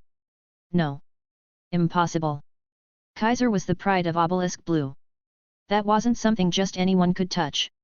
I end my turn, Ryu growled. His voice was tight, forced. He had one card left in hand. Nothing else to play. But that didn't matter. The Labyrinth tank had 2400 def. Ancient Gear Beast had 2000 def. Neither monster would be easily destroyed. Even if Flame Swordsman had 2500 ATK right now, it didn't matter. As long as one of his monsters survived the next turn, and he drew Ancient Gear Golem, he could tribute summon it. With a massive 3000 ATK, comparable to Blue Eyes White Dragon, Ancient Gear Golem was far beyond most ordinary monsters. My turn, draw. It was Hikaru's turn. He glanced at the card he had just drawn and chuckled. Senpai, it seems even the cards are displeased with you. Though it may not mean much, fulfilling the wishes of my monsters is the least I can do. So, I normal summon, Ancient Gear Beast. Awoo. Ah. Seeing a massive mechanical hound, its body formed of ancient gears and steel, appear before him, Ryu visibly flinched, unconsciously taking a step back. The effect of Gear Town allowed both players to tribute summon ancient gear monsters with one less tribute, so even Hikaru could summon Ancient Gear Beast without tributes. Wait, wasn't his deck supposed to be all fusions? No. Even in fusion decks, you still need materials, right? Exactly, and besides. Some of the red and yellow dorm students eyed a certain face-down card on the field. They didn't say anything, but their expressions made their thoughts obvious. This was a world where dual spirits existed. For someone like Ryu, who was outright rejected by his own cards and even beaten down by them, it was nothing unusual. It was clear that the ancient gear monsters were utterly displeased with him. Next, I activate Over Future Fusion's effect. I reveal the Labyrinth tank and send Gigatech Wolf from my deck to the graveyard. Then, I immediately activate Over Future Fusion's second effect. By banishing monsters from my graveyard as fusion materials, I can fusion summon one Dark Machine fusion monster. Fusion summon, Labyrinth tank. Ruumble. Charging into the battlefield once more, was Labyrinth tank. Damn it. Wow, I see now. So Over Future Fusion works like this. Doesn't that mean he can fusion summon a Dark Machine monster every 2 turns? That's insane. He's using the same tribute and fusion monsters, so why does it feel like this guy's deck is way stronger? Cough, cough, don't say that out loud, some of the blue guys are looking this way. Ryu's lackeys shot daggers at the ones talking, but even they had to admit it, their boss really wasn't on Hikaru's level. Time to battle. Hikaru shrugged. Flame Swordsman, attack Labyrinth tank. Labyrinth tank, attack Ancient Gear Beast. And finally, Ancient Gear Beast, attack directly. Such a shame, if I had limiter removal in my deck, this would have been lethal. Then, with a smile that seemed almost friendly, he added, your turn, senpai. Ryu's hand trembled as he reached for his deck. His hand was down to one card, Ancient Gear Engineer. Completely useless in this situation. Sure, he still had Gear Town on the field, but Hikaru obviously wasn't an idiot. He wouldn't destroy Gear Town and let Ryu trigger its second effect. Was there anything left in his deck that could turn this around? There has to be something. He drew his next card with a trembling hand. Then, as soon as he saw it, he felt his whole body go weak. His knees gave out. He collapsed onto the ground. It was an ancient gear golem. It was over. He could already see what would happen to his reputation and standing in the academy from now on. His card slipped from his hands, scattering across the ground. His dual disc automatically registered his defeat.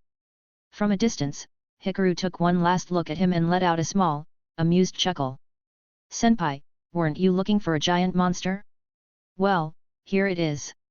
If you don't respect or cherish your cards, they naturally won't respond to you." Hikaru continued, "Someone like you, do you truly deserve to perform the noble art of fusion? Your uniform may be purple, but in your heart, you have no unity, no camaraderie, and certainly no fusion." Just then, he felt a warm energy surge within him.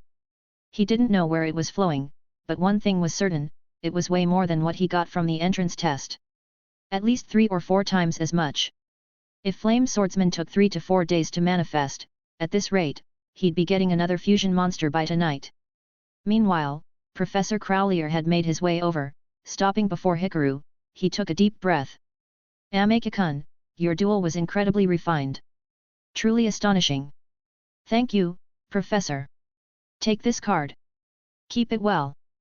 Professor Crowlier handed him an ancient gear golem. "This is not just some temporary loan from the Fusion Club. This card is a gift from me, Velian Crowlier, a true user of the ancient gear deck." "Wah! Professor!" The Fusion Club members, especially the Blue Academy students, all gawked in envy. The ancient gear cards they used were just loaners from the academy. Once they graduated, they'd have to return them. But a card personally gifted by Professor Crowlier was a lifetime keepsake. And it was ancient gear golem, a monster rivaling the Blue Eyes White Dragon. "Thank you, Professor." Hikaru didn't hesitate one bit. "I should be the one thanking you. Hey! Thank you for showing me through today's duel that framing others really isn't the way to go." Professor Crowlier sighed and wiped his tears with a handkerchief. "Wait, is this related to Jaden? I only approached you, because in my memory you're the highest-ranking professor here." Of course, he didn't say it out loud, this was a convenient misunderstanding. "I'll take this student away. There will be an official report and disciplinary action later. You all can continue your club activities." Crowlier, deep in thought, left with the student. Professor Crowlier was actually a good teacher. In the original story, he was someone willing to sacrifice himself to protect his students, so Hikaru was more than happy to build a good relationship with him. As for the other students, they went back to their own business. Some who had been thinking of challenging Hikaru saw that even an upperclassman had lost and decided not to make fools of themselves.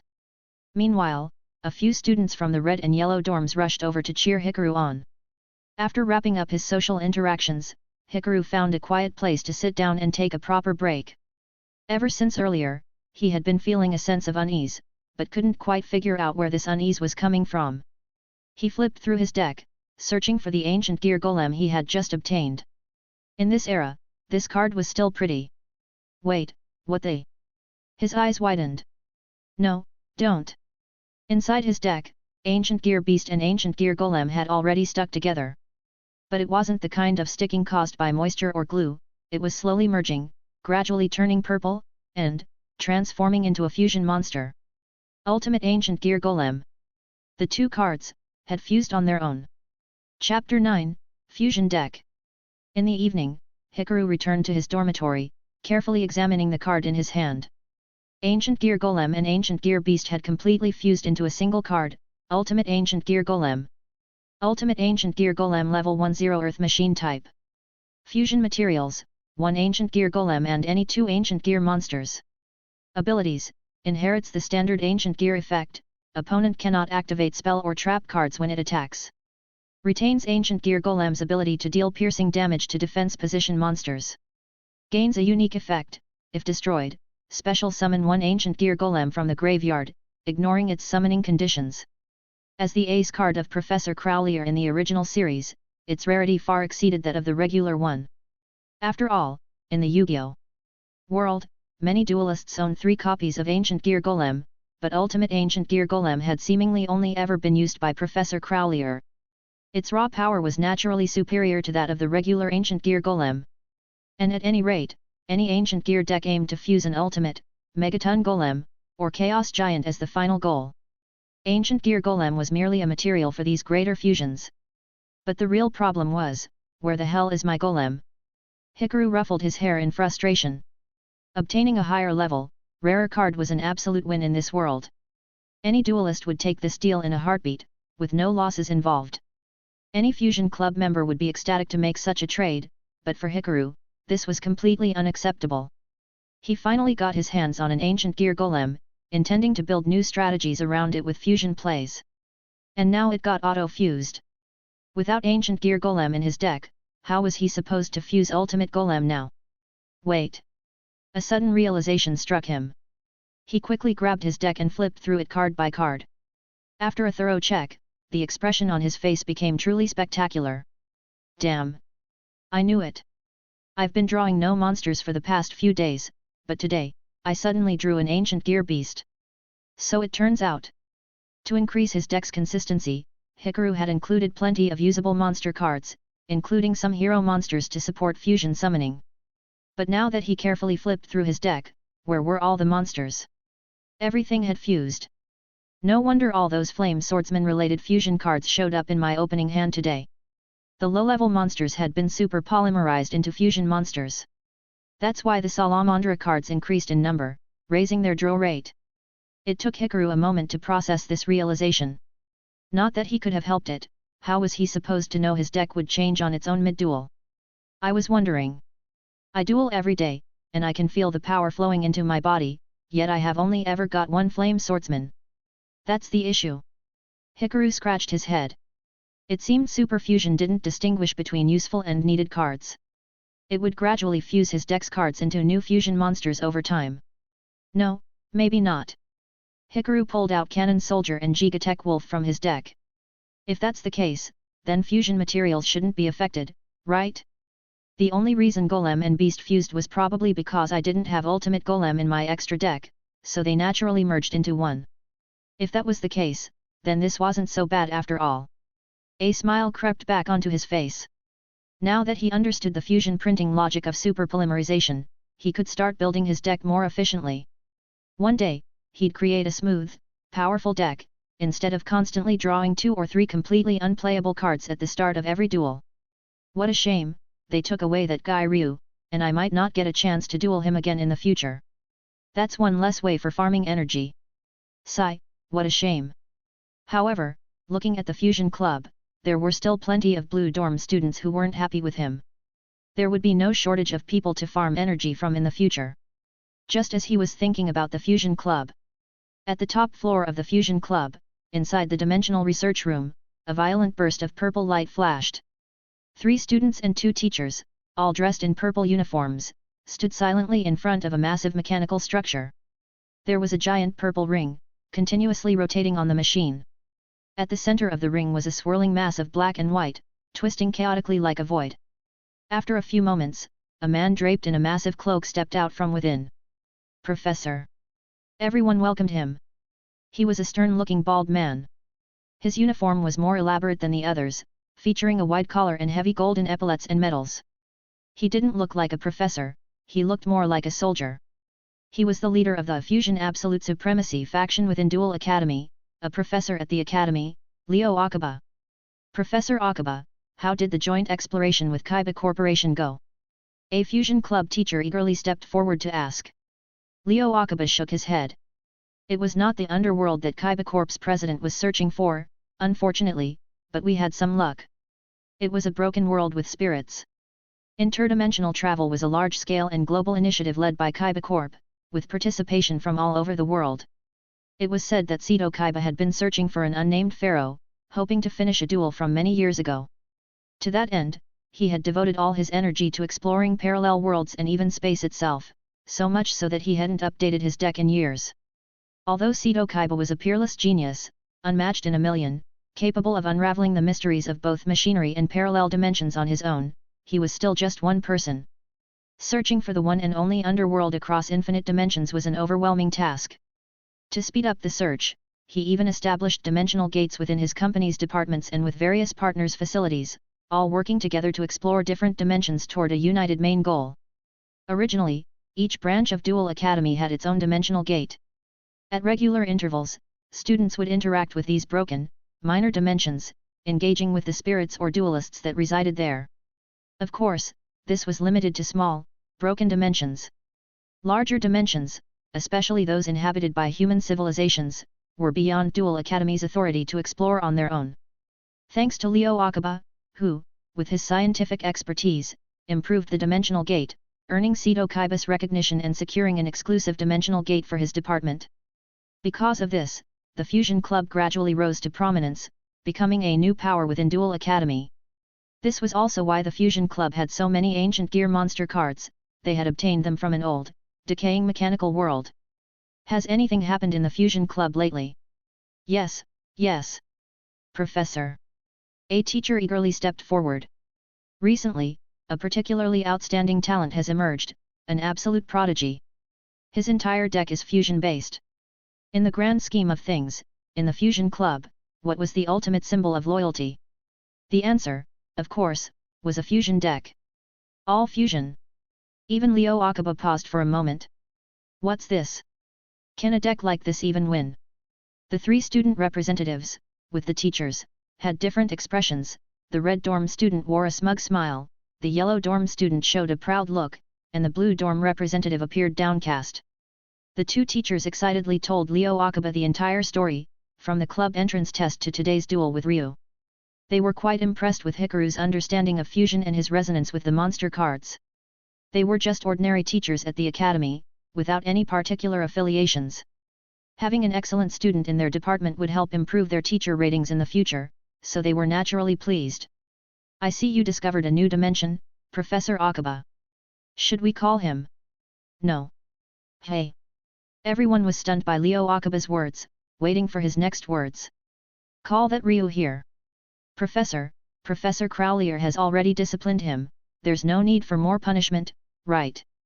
The blue dorm representative quickly spoke up. Leo Akaba glanced at him, shook his head, and said, what I mean is, bring him here, to this new broken dimension. Hey! Not just the other students, the blue dorm representative, and teachers were also completely confused. What does this mean? Leo Akaba didn't explain anything further. With a flick of his cloak, he turned and walked away. It's a simple matter.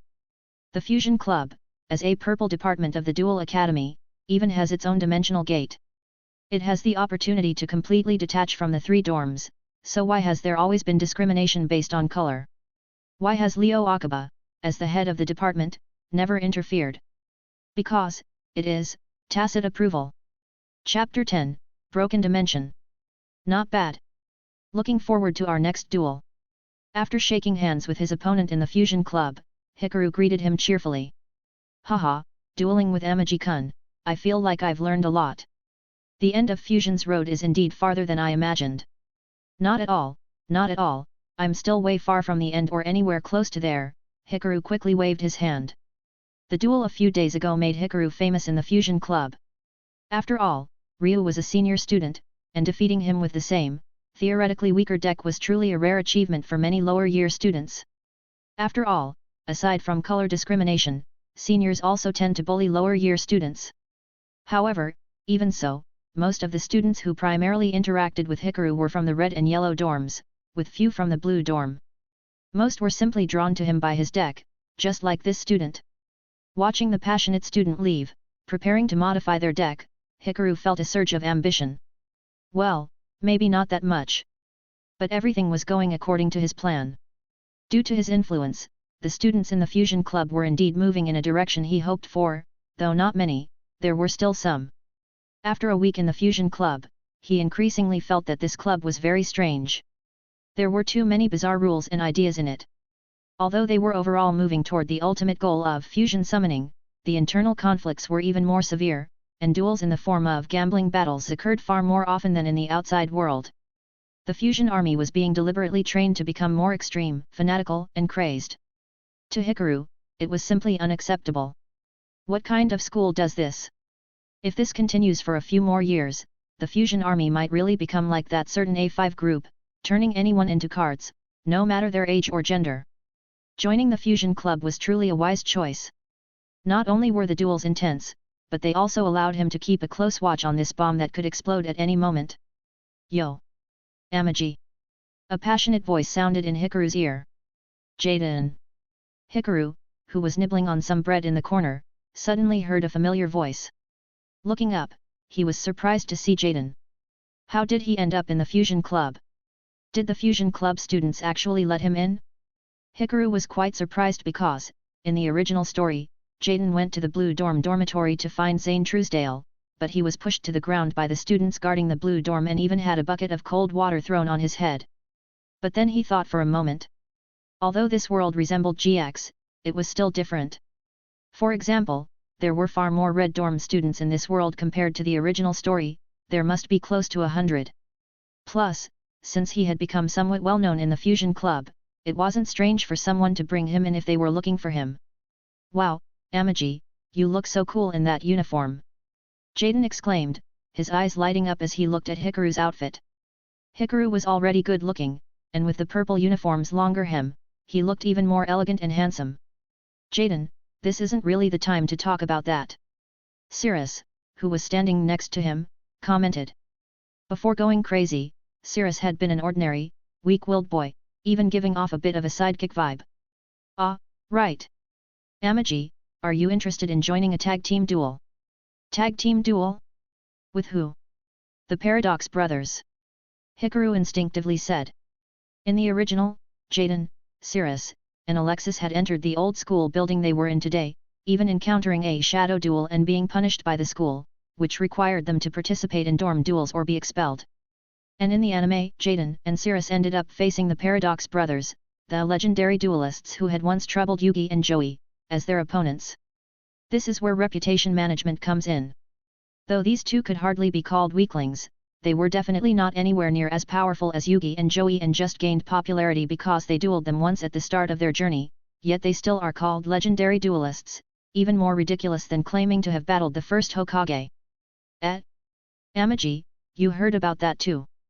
Cirrus said excitedly. Did you watch the duel back then? Back then?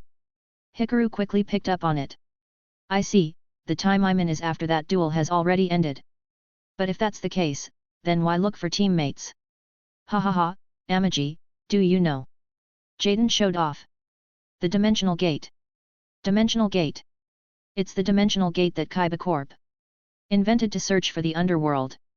Cirrus quickly explained from the side, unable to hold back. After their explanation, Hikaru finally understood the fundamental difference between this world and the Yu-Gi-Oh! GX he remembered. So it's the Dimensional Gate. And it seems this world is a fusion of the 20th anniversary Yu-Gi-Oh! Movie The Dark Side of Dimensions. From Jaden and Cirrus, Hikaru roughly got the gist of it. Every dorm, every grade, can use the power of the Dimensional Gate every so often to visit broken dimensions that have already been explored. According to Kaiba Corp's research, these broken dimensions should be the remains of worlds where the spirit worlds perished or small dimensions built by fleeing spirits, and everything inside them is basically just the remnants of spirits. As long as you defeat them, you have a chance to gain their recognition and receive cards from them. Besides, the energy generated from dueling them can also maintain the existence of their dimensions. This makes it a good deal for both sides, which is why Kaiba Corp and many of them have signed contracts with many of them. Furthermore, they are worlds used for elite students to practice. Sounds pretty good. But, a broken world? Fleeing spirits? This world feels even more dangerous than I imagined. The world we're challenging this time is said to be a dimension of warrior tribes for tag team duels. So, what do you think? Interested? Jaden gave a thumbs up and recommended it to Hikaru. Hikaru was indeed very interested. After all, this seemed to be the most fundamental anomaly in this world. Besides, he had never heard of this in the Yellow Dorm, so when Jaden invited him, he was naturally pleased. But there were still some things that needed to be clarified. As a student from the Yellow Dorm, can I even participate? Why not take Cirrus along? He also participated in the tag team duel with you, right? Cirrus lowered his head, looking a bit regretful. My big brother dueled with Jaden for me earlier, and then he found me. He told me not to go to the Dimensional Gate so easily. He said. I wasn't ready for it yet. Zane, protecting Cirrus? It seems the other side of the dimensional gate really isn't stable. Don't worry, students from different dorms can team up together. Jaden didn't even realize what Hikaru was concerned about. I asked Teacher Banner, and he said that this year, only I, from the red dorm, am qualified to enter the dimensional gate. So I can team up with students from other dorms. If you're not interested, then I guess I'll have to ask Alexis. Of course, I'm interested. Hikaru quickly agreed, then added, but just in case, I'll need to adjust my deck. Awesome! Jaden jumped up and, at lightning speed, said his plan. We'll meet tomorrow at 10 AM in front of our dormitory. Chapter 11, Where did this come from? Before Red Dormitory, Professor Banner pushed a massive machine while sticking out his tongue to cool himself down. Struggling to stand upright, he greeted Hikaru. Hikaru-kun, hello. He looked utterly exhausted. Professor Banner's full name was unknown, only that either his surname or given name was Banner. He had black hair, wore a white shirt with a tie, and sported glasses.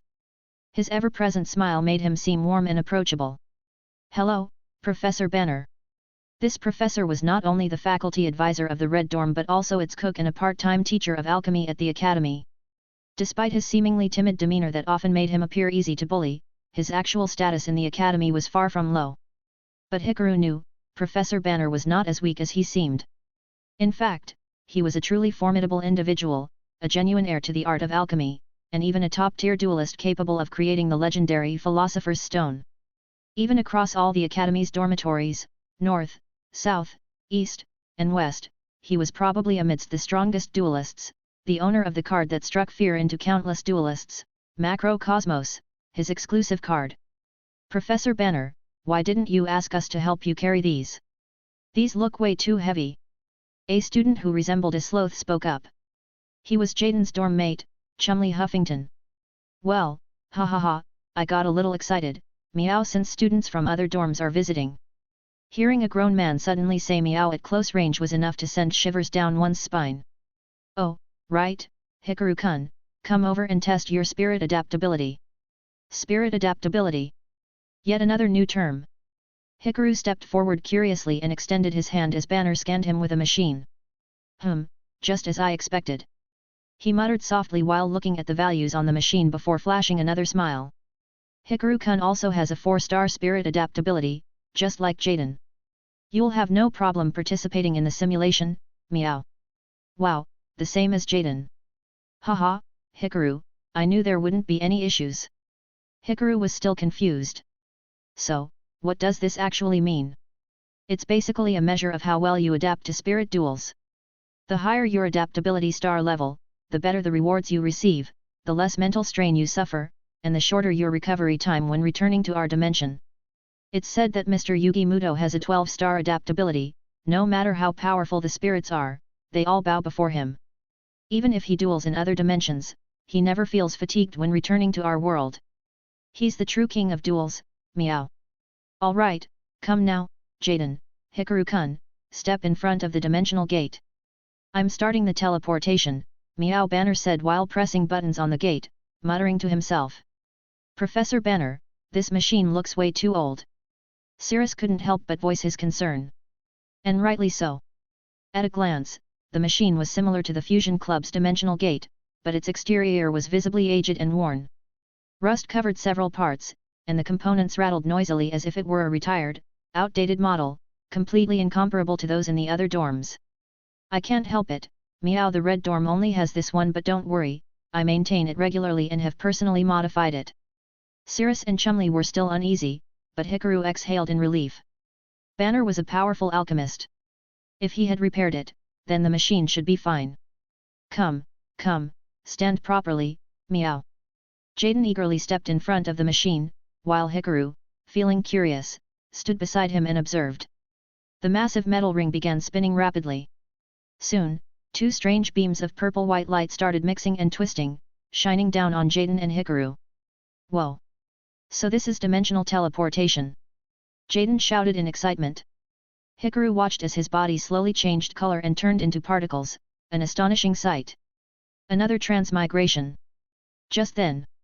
Meow. Suddenly, Banner screamed in panic. Right after that, the machine's light rapidly shifted colors, and he frantically began pressing buttons in a panic. What's going on? An error. Hey! Professor Banner!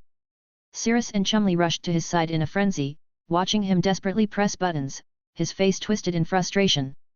Stop it! Shut it down! I can't! Once it's activated, it can't be turned off. What? Meanwhile, the light enveloping the two gradually shifted from purple-white to a dazzling, intense golden glow.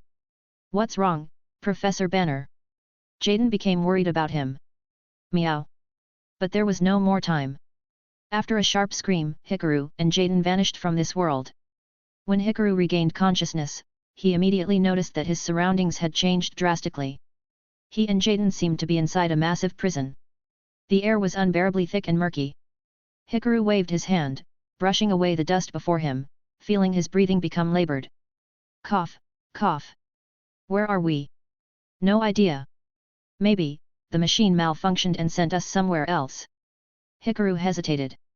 It was hard to say for sure, considering the Red Dorm status in Duel Academy, the odds of something like this happening weren't exactly low. But on the other hand, there was also the possibility that Banner had done this to them on purpose. After all, in the original story, Banner had no shortage of moments where he tricked Jaden into facing dark duels or dueling with spirits. And since this world had such a convenient dimensional gate, it wouldn't be surprising if Banner had set Jaden up again. Alright. Hikaru, let's go on an adventure together. Even after realizing something had gone wrong, Jaden quickly accepted the situation. Anyway, as long as we win against the spirits here, we can return. By now, he had already faced dark duels, dueled against the Jinzo spirit, and even encountered the Gravekeeper spirits, dueling the Gravekeeper's chief. Supernatural events were nothing new to him. So, even though he'd been tricked again, he wasn't worried at all. Instead, he laughed and prepared to move forward. Wait, Jaden! Hikaru was just about to call out to him when suddenly, the ground trembled violently. He steadied himself and looked to the side. Outside the massive prison walls, flames erupted with a deafening roar. It was then that Hikaru finally realized. They really were in prison. Intruders! A powerful voice echoed in their ears. The two turned to look outside and saw a towering warrior clad in jet black armor. His helmet exuded authority, a shield in his left hand, and a sword in his right, adorned with gold and silver. His voice alone carried a force that seemed to shake the very heavens. Any duelist would recognize him at a glance. Blackluster Soldier! Hikaru and Jaden shouted in unison. And then, they saw the countless warriors gathered in the plaza behind Blackluster Soldier. Where had they ended up? This wasn't just some broken dimension. This was Blackluster Soldier's stronghold. Chapter 12, The Trial of the Warrior. Intruders, state your purpose. Ah, well, Blackluster Soldier, hello. Jaden was experienced. Having been almost mummified before, he quickly started explaining when he heard the Blackluster Soldier speak like that. Dimensional duel, I see. The Blackluster Soldier nodded.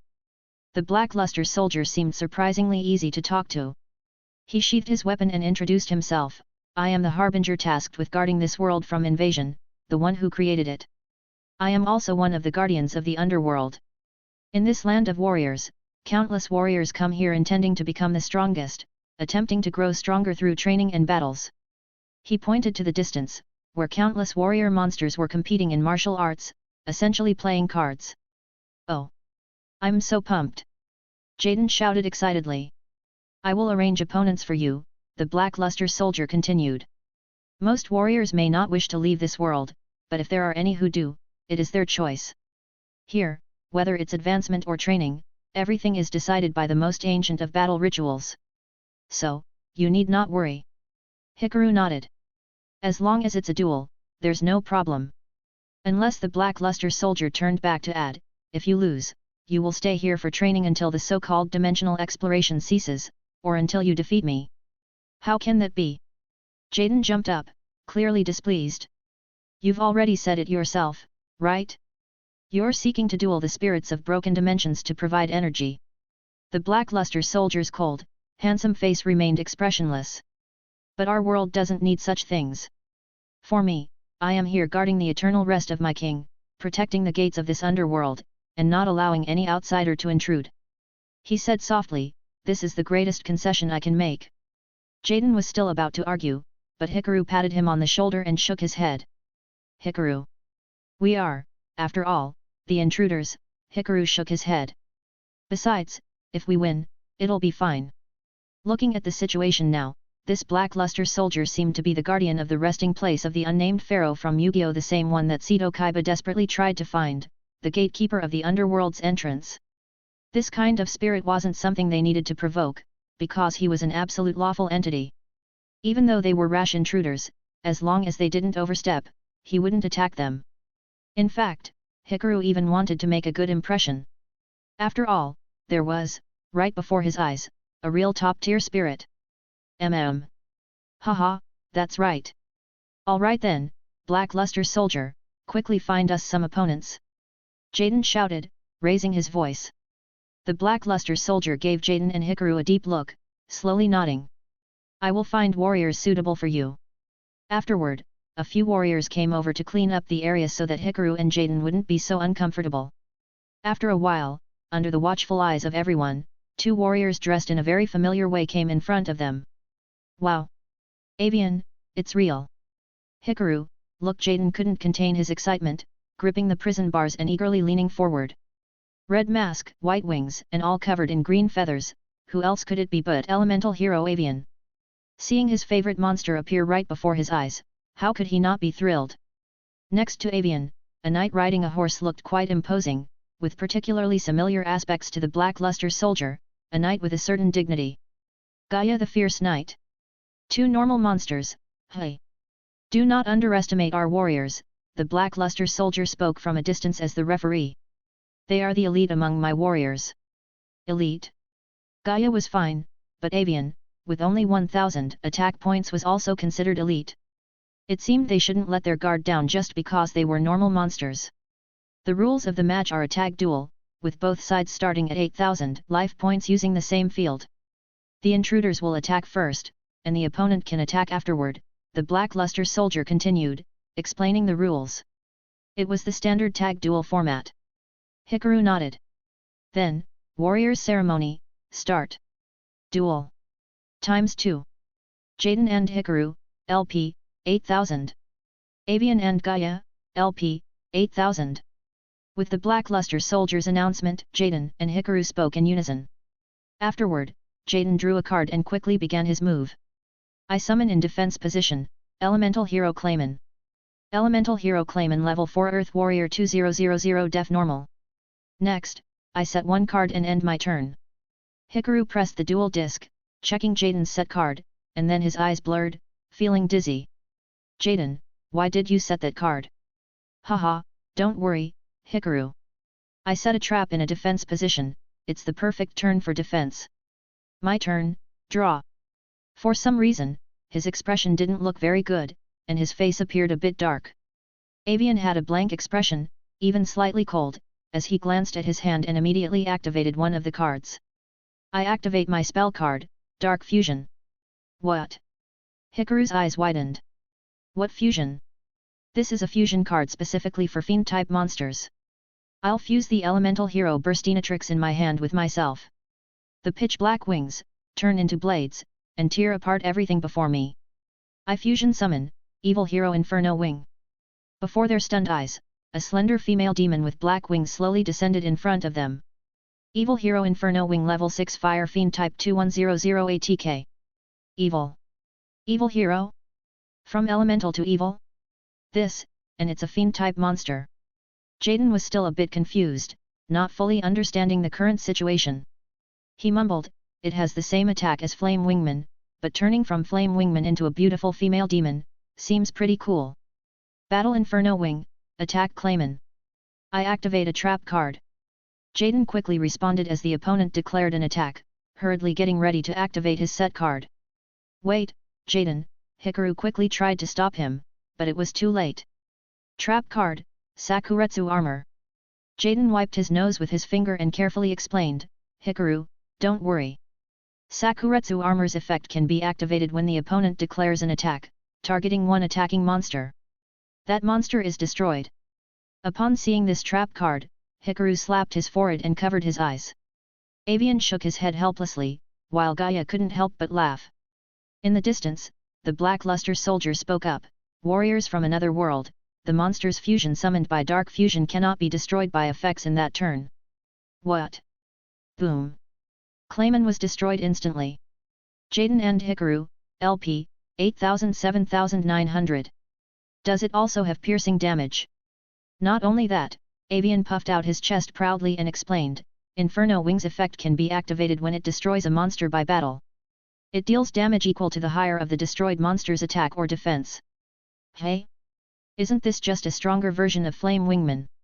Jaden was still talking when the demon woman arrived before them, showing a seductive smile, and then released pitch-black flames.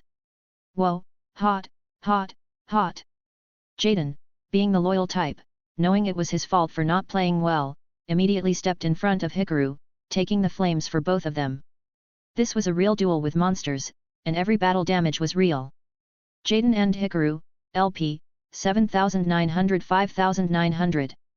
End of turn. Avian crossed his arms, acting like a pro. Sorry, Hikaru, I dragged you into this. Jaden still wore a bright smile on his face, apologizing, looks like you're facing a strong monster now. Hikaru rolled his eyes. Does this guy even realize how much of a debuff Sakuretsu armor is? In the original story, no one who used that card had a good outcome. I can't believe we got such a terrible start in my first tag duel in this world. He glanced at his hand. Forget it, it's just fate. Let me show you how it's done and turn this around. Chapter 13, Pursuing the Ultimate Fusion. Inside a vast coliseum, with torches lining its perimeter, countless duel spirits surround the ritual platform, watching this duel from another dimension.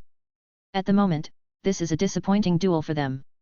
The human's turn was so ordinary, that it could only be described as mundane, failing to excite these warriors. They couldn't understand why Lord Chaos Warrior, the Black Luster soldier, had them come to watch. My turn, draw. Hikaru drew a card and carefully examined his hand. Nice, this draw is pretty good. I activate the spell card, Instant Fusion. Instant Fusion. The well-versed Black Luster soldier immediately recognized the card. Oh, oh, oh. Are we finally going to see Hikaru's full fusion deck? Jaden excitedly exclaimed from the side. Full fusion deck. The two opponents exchanged confused glances. It sounded impressive, but what did it mean? I pay 1000 life points. Ugh. Hikaru felt a sharp pain in his body. So this is the real duel, huh? It's surely intense. Jaden and Hikaru, LP, 5900-4900. This card allows me to special summon a fusion monster with levels 5 or less from my extra deck. Wow, it's the same type of effect as Ready Fusion. Same type. It's the ultimate upgrade. I special summon from my extra deck Thousand Eyes Restrict. The evil god, covered in eyes, emerged from the instant noodle cup. Jaden's excitement paused for a moment. It was a bit gross. Thousand Eyes Restrict Level 1 Dark Spellcaster 0 ATK. Thousand Eyes Restrict. Gaia exclaimed in surprise. As a dual monster spirit, he, of course, knew this famous evil god. Hikaru also liked this card a lot. Although it looked a bit ugly, that didn't matter. The goal of a true duelist is to be number one in the world. Gender and looks don't matter, as long as it's strong.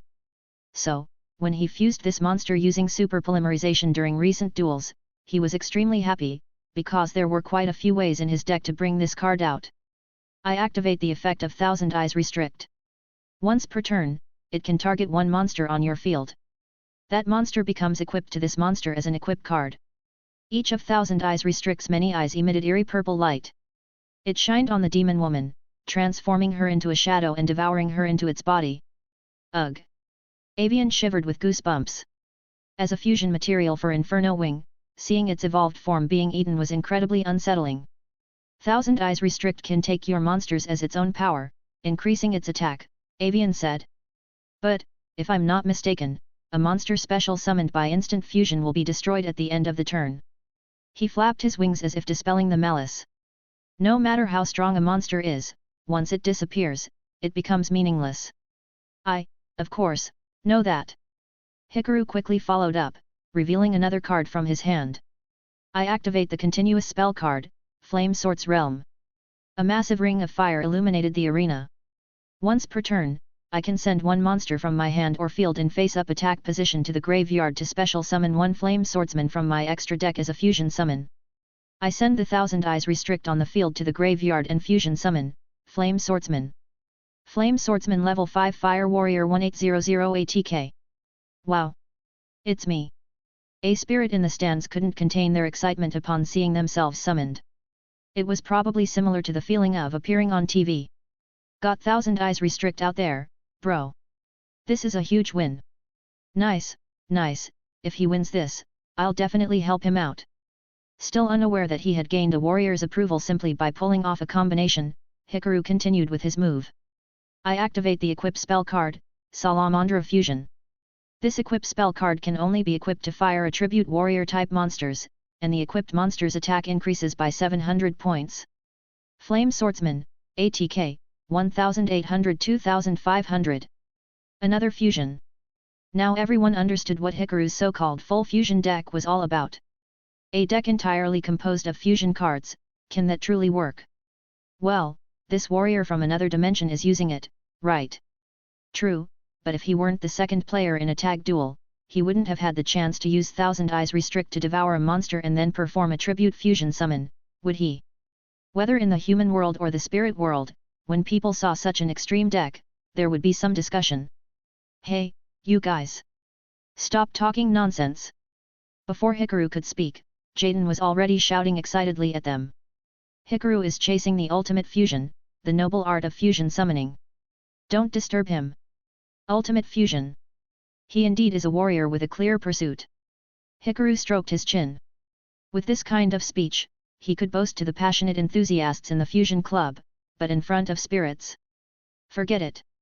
If you're going to lie, lie to yourself. Anyway, it's fun. That's right, fusion is the most noble form of summoning. I attack directly with Flame Swordsman. Avian and Gaia, LP, 8000-5500. Alright. Great counterattack, Hikaru. It's still early, don't get careless, Hikaru replied, a little speechless. He glanced at his hand and thought for a moment. I set 2 cards and end my turn. An exciting turn. Destroyed a monster, summoned a powerful monster, and even left some face-down cards. Gaia, sitting opposite Hikaru, nodded lightly and commented, but this isn't nearly enough. My turn. Draw. I activate the ritual spell card, Chaos Ritual. I offer Key Mace and Swift Gaia the Fierce Knight from my hand as tributes and ritual summon. Blackluster Soldier. The noble warrior crossed the boundaries of light and dark, descending from the sky, as if the whole world was cheering for him, murmuring his name. Hikaru and Jaden both looked at the Blackluster Soldier on the referee's platform, but the warrior showed no emotional reaction. Blackluster Soldier level 8 Earth Warrior 3000 ATK. Gaia confidently spoke, in my village of Gaia, all warriors strive for the ultimate goal of the ritual of chaos. Ritual summoning is the most respected form of summoning in the world. A novice warrior like you would never understand. That might be true. If someone constantly pursues ritual summoning, they deserve some respect. After all, ritual summoning requires ritual monsters to be summoned, but, then again, in Hikaru's era, many ritual monsters no longer even required ritual spells to summon. Hikaru, how are your face-down cards? Jaden noticed the appearance of the Blackluster Soldier, gulped, and quickly called out to Hikaru. Hikaru shook his head. As a seasoned duelist, he wasn't about to casually use his cards. Different opponents required different strategies. And more importantly, this was Blackluster Soldier. Sure enough, as Hikaru had feared, Gaia immediately revealed another card from his hand. I banish from my graveyard the dark attribute me and the light attribute Key Mace, descend. Blackluster Soldier, Envoy of the Beginning. A Blackluster Soldier far brighter and more radiant than the ritual version descended from the sky, his entire form glowing with golden light, as if he were the sun itself. Blackluster Soldier, Envoy of the Beginning level 8 Light Warrior 3000 ATK. Wow, that's strong. 2 monsters on the level of Blue Eyes White Dragon. Jaden shouted in excitement. I can feel my blood boiling. Hikaru's expression grew serious. 2 Blackluster Soldiers, this meant Gaia's spirit power was no low level. He might even truly become a new Blackluster Soldier. Now's my chance. I activate the trap card, Salamandra with chain, and equip it to the Flame Swordsman, increasing its attack by 700 points, while also choosing one monster on the field to be set face down. Flame Swordsman, ATK, 2500-3200. What? Gaia's face, hidden behind his mask, showed surprise. The one I chose is, of course, the Envoy of the Beginning. Leaving the Envoy of the Beginning on the field would only create trouble for himself. He might even lose his life if the attack came. Incredible work, bro. You set down the Envoy of the Beginning. Say no more, I've never felt this great before, it's like a dream come true. In the audience, the Flame Swordsman and his friends were already cheering. That's amazing, Hikaru. Not only did you defend against that difficult Envoy of the Beginning, but you also created a powerful monster with 3200 attack. Now the opponent's attack. Naive. Gaia sneered, I activate the equip spell, United We Stand. Equip it to the Black Luster Soldier. For every face-up monster I control, its ATK increases by 800. Black Luster Soldier, ATK, 3800. This is bad, now it's stronger than the Flame Swordsman. Black Luster Soldier, attack the Flame Swordsman. The Black Luster Soldier instantly disappeared from his side of the field and suddenly teleported right in front of the Flame Swordsman, striking down with a single sword swing. A monster equipped with Salamandra Fusion can replace itself to prevent destruction. But it doesn't prevent the damage. Jaden and Hikaru, LP, 4900-4300. Flame Swordsman, ATK, 3200-2500. Ha! Hikaru let out a sigh of relief. Jaden had set up so many flags today that Hikaru was barely keeping up. Did you see that? A ritual monster defeated a fusion monster. Gaia's smile curled upward. I set one card face down and end my turn.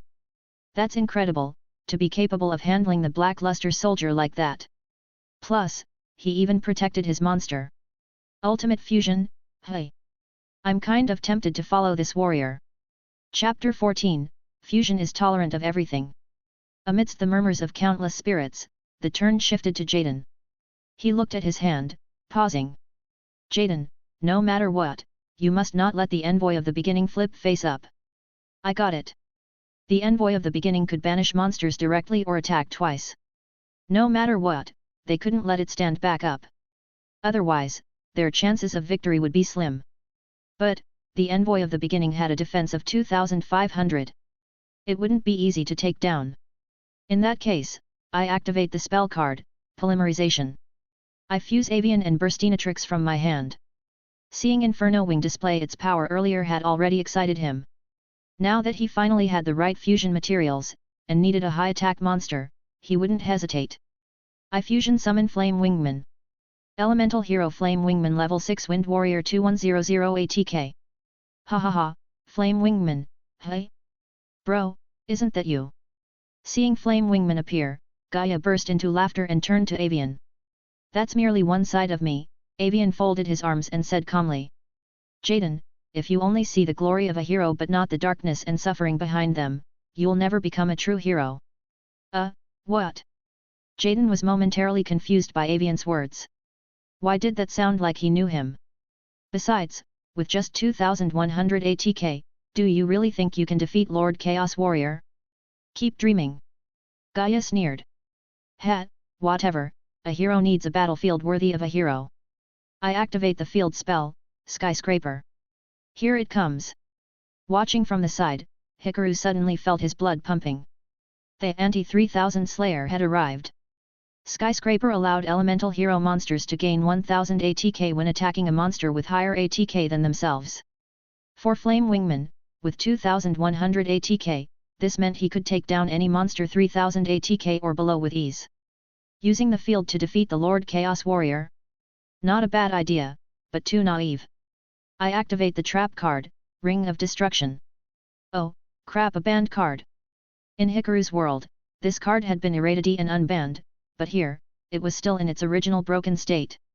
Select one monster on the field, destroy it, and inflict damage to both players equal to its ATK. A massive ring shot out from the card, locking onto Flame Wingman. Boom! The Flame Wingman exploded into dust. Hikaru and Jaden, LP, 4300-2200. Avian and Gaia, LP, 5500-3400. No. Jaden tensed up upon seeing the situation. On the other side, Avian made sarcastic remarks, if it were dark fusion, this would never have happened. Jaden looked uncomfortable, yet Avian pressed on, heroes are not just about their shining glory. Darkness is what truly represents a hero's strength. Jaden felt uneasy for a moment. He wasn't afraid of being stuck here himself, he was just worried that the new friend he had called over would end up trapped because of him.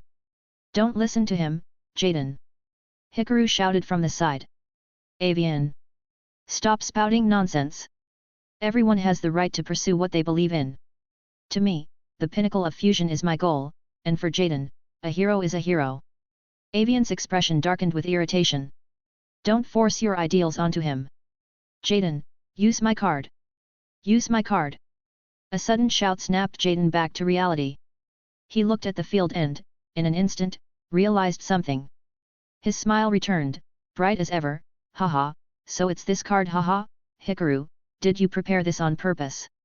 Of course, I told you, I adjusted my deck in advance. Hikaru looked at Jaden, showing a rare warm smile, and gave him a thumbs up. Fusion is all-encompassing. A tag duel is just like fusion. Trusting your partner and supporting them is also a form of fusion. As Hikaru finished speaking, countless spirits were moved by his words. Wow, I've decided, I will dedicate my life to this warrior. So, this is the pinnacle of fusion. So cool. Flame Swordsman, can you introduce me later? I'm a fusion monster too. At the moment, an untold number of warriors stirred by Hikaru's words contemplated leaving their dimension. Jaden took a deep breath, looked across at Avian, and resolutely summoned a monster. I normal summon, Elemental Hero Sparkman.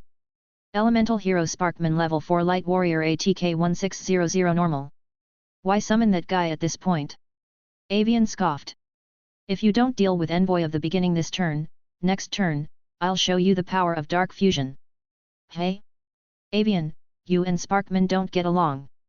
Jaden was puzzled. Humph, that guy always competes with me for Burstinatrix's affection. No, wait. Why did you ask that? You heard nothing. Avian blurted out. Darkness, hey. Jaden wasn't sure how to respond, so he could only sigh. Well then, this is the perfect time to smooth things over. What do you mean? Avian was confused. Then Hikaru shouted, I activate my set card. Miracle Fusion. Miracle Fusion. No way, that fusion maniac actually set a card like this. Avian clearly recognized the card. Haha, Hikaru is a duelist who pursues the ultimate fusion. Of course, he would have this kind of card. Jaden shouted excitedly, then immediately followed up with, according to this card's effect, I can banish monsters from the field and graveyard as fusion materials to fusion summon an elemental hero fusion monster. I will fuse the Flame Wingman in my graveyard with the Sparkman on my field.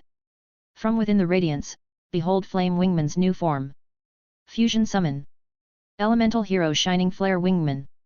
The armored Flame Wingman changed from wind attribute to the light attribute, symbolizing Sparkman, and his attack power rose to 2500. For every monster in my graveyard, Shining Flare Wingman gains 300 ATK. In my graveyard, I have 3 elemental heroes, Avian, Burstinatrix, and Clayman. Elemental hero Shining Flare Wingman level 8 Light Warrior 3400 ATK. This is bad. Avian staggered back uncomfortably. Shining Flare Wingman inherited my ability. That's right. When he destroys a monster in battle, he inflicts damage equal to its ATK. Jaden pointed at the glowing hero in the sky. Blackluster Soldier has 3800 ATK, so during battle, Shining Flare Wingman will reach 4400 ATK. Our life points are only 3400. Realizing this, Avian furiously turned to Gaia. You bastard! Why did you use Ring of Destruction? Why not wait until the battle phase? Now I don't even get another turn. Hey, you little brat, before the trial started, weren't you the one who told me to target this human? Gaia shot back. Moreover, I had to deal with that fusion maniac called Hikaru. It wasn't easy for me either. TCH, if I had known, I would have gone all out. Ugh, you were totally useless. You completely dragged me down. What nonsense are you spouting? You should have used dark fusion on something else. Why is it so bright all of a sudden? Hey! The two arguing spirits turned their heads, only to see the radiant warrior standing before them, erupting with blazing white flames. The flames engulfed them instantly. Avian and Gaia, LP, 3400. The winners are the warriors from another dimension. Blackluster Soldier slowly rose, his body shining brilliantly, showing no concern that he had been destroyed. As promised, warriors from another world, I shall personally send you back to your world. Hoo! We won! That was such an exciting duel. Jaden cheered in excitement. Hikaru rubbed his head as he watched the prison doors slowly open, letting out a relieved sigh. After dodging so many death flags, they had finally won. Looking at the stands filled with eager spirits, Hikaru's lips curled uncontrollably into a wide grin, almost unable to contain his expression. This trip was definitely worth it. Chapter 15, Gift. The spirits in this world were surprisingly easy to talk to and even quite enthusiastic.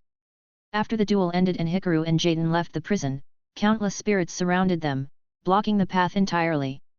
Some asked them what the human world was like, others asked how they had come to this world, and there were even some asking if they were interested in swapping decks and cards. Of course, some spirits also wanted to join them and become a part of their strength.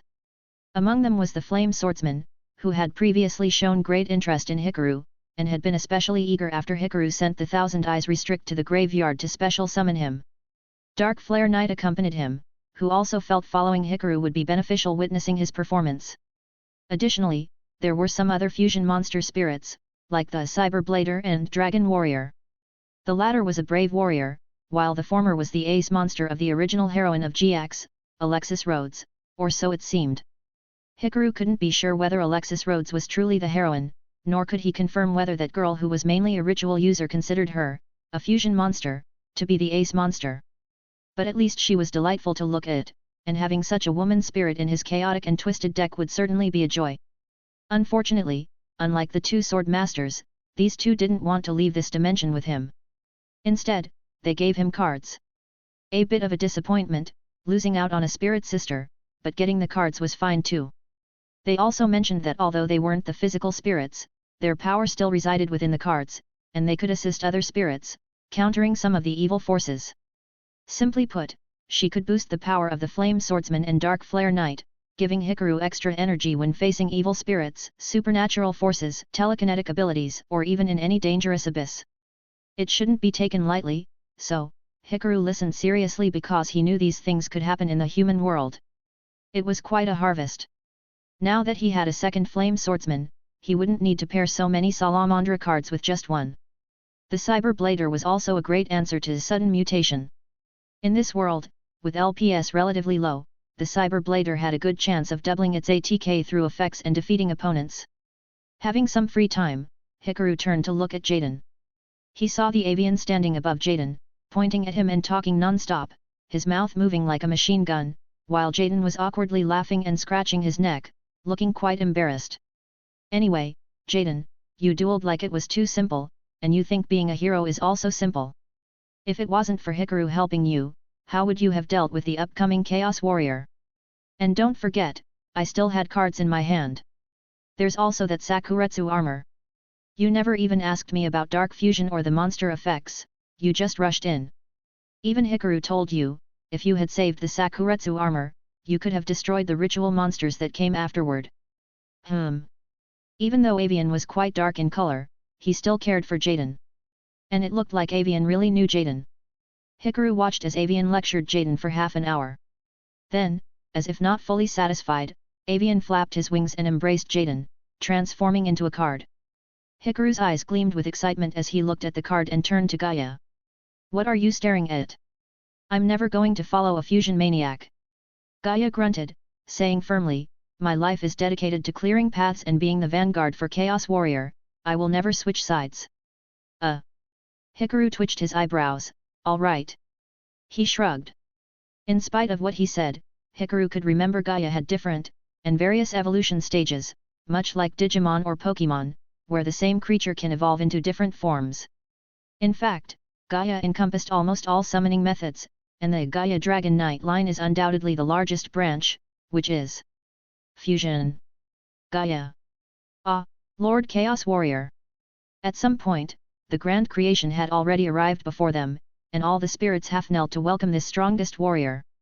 From the card lore, it was said from the very inception a soldier undertook the baptism of light and darkness, becoming the warrior who split the heavens and the earth, the original and strongest Chaos Warrior.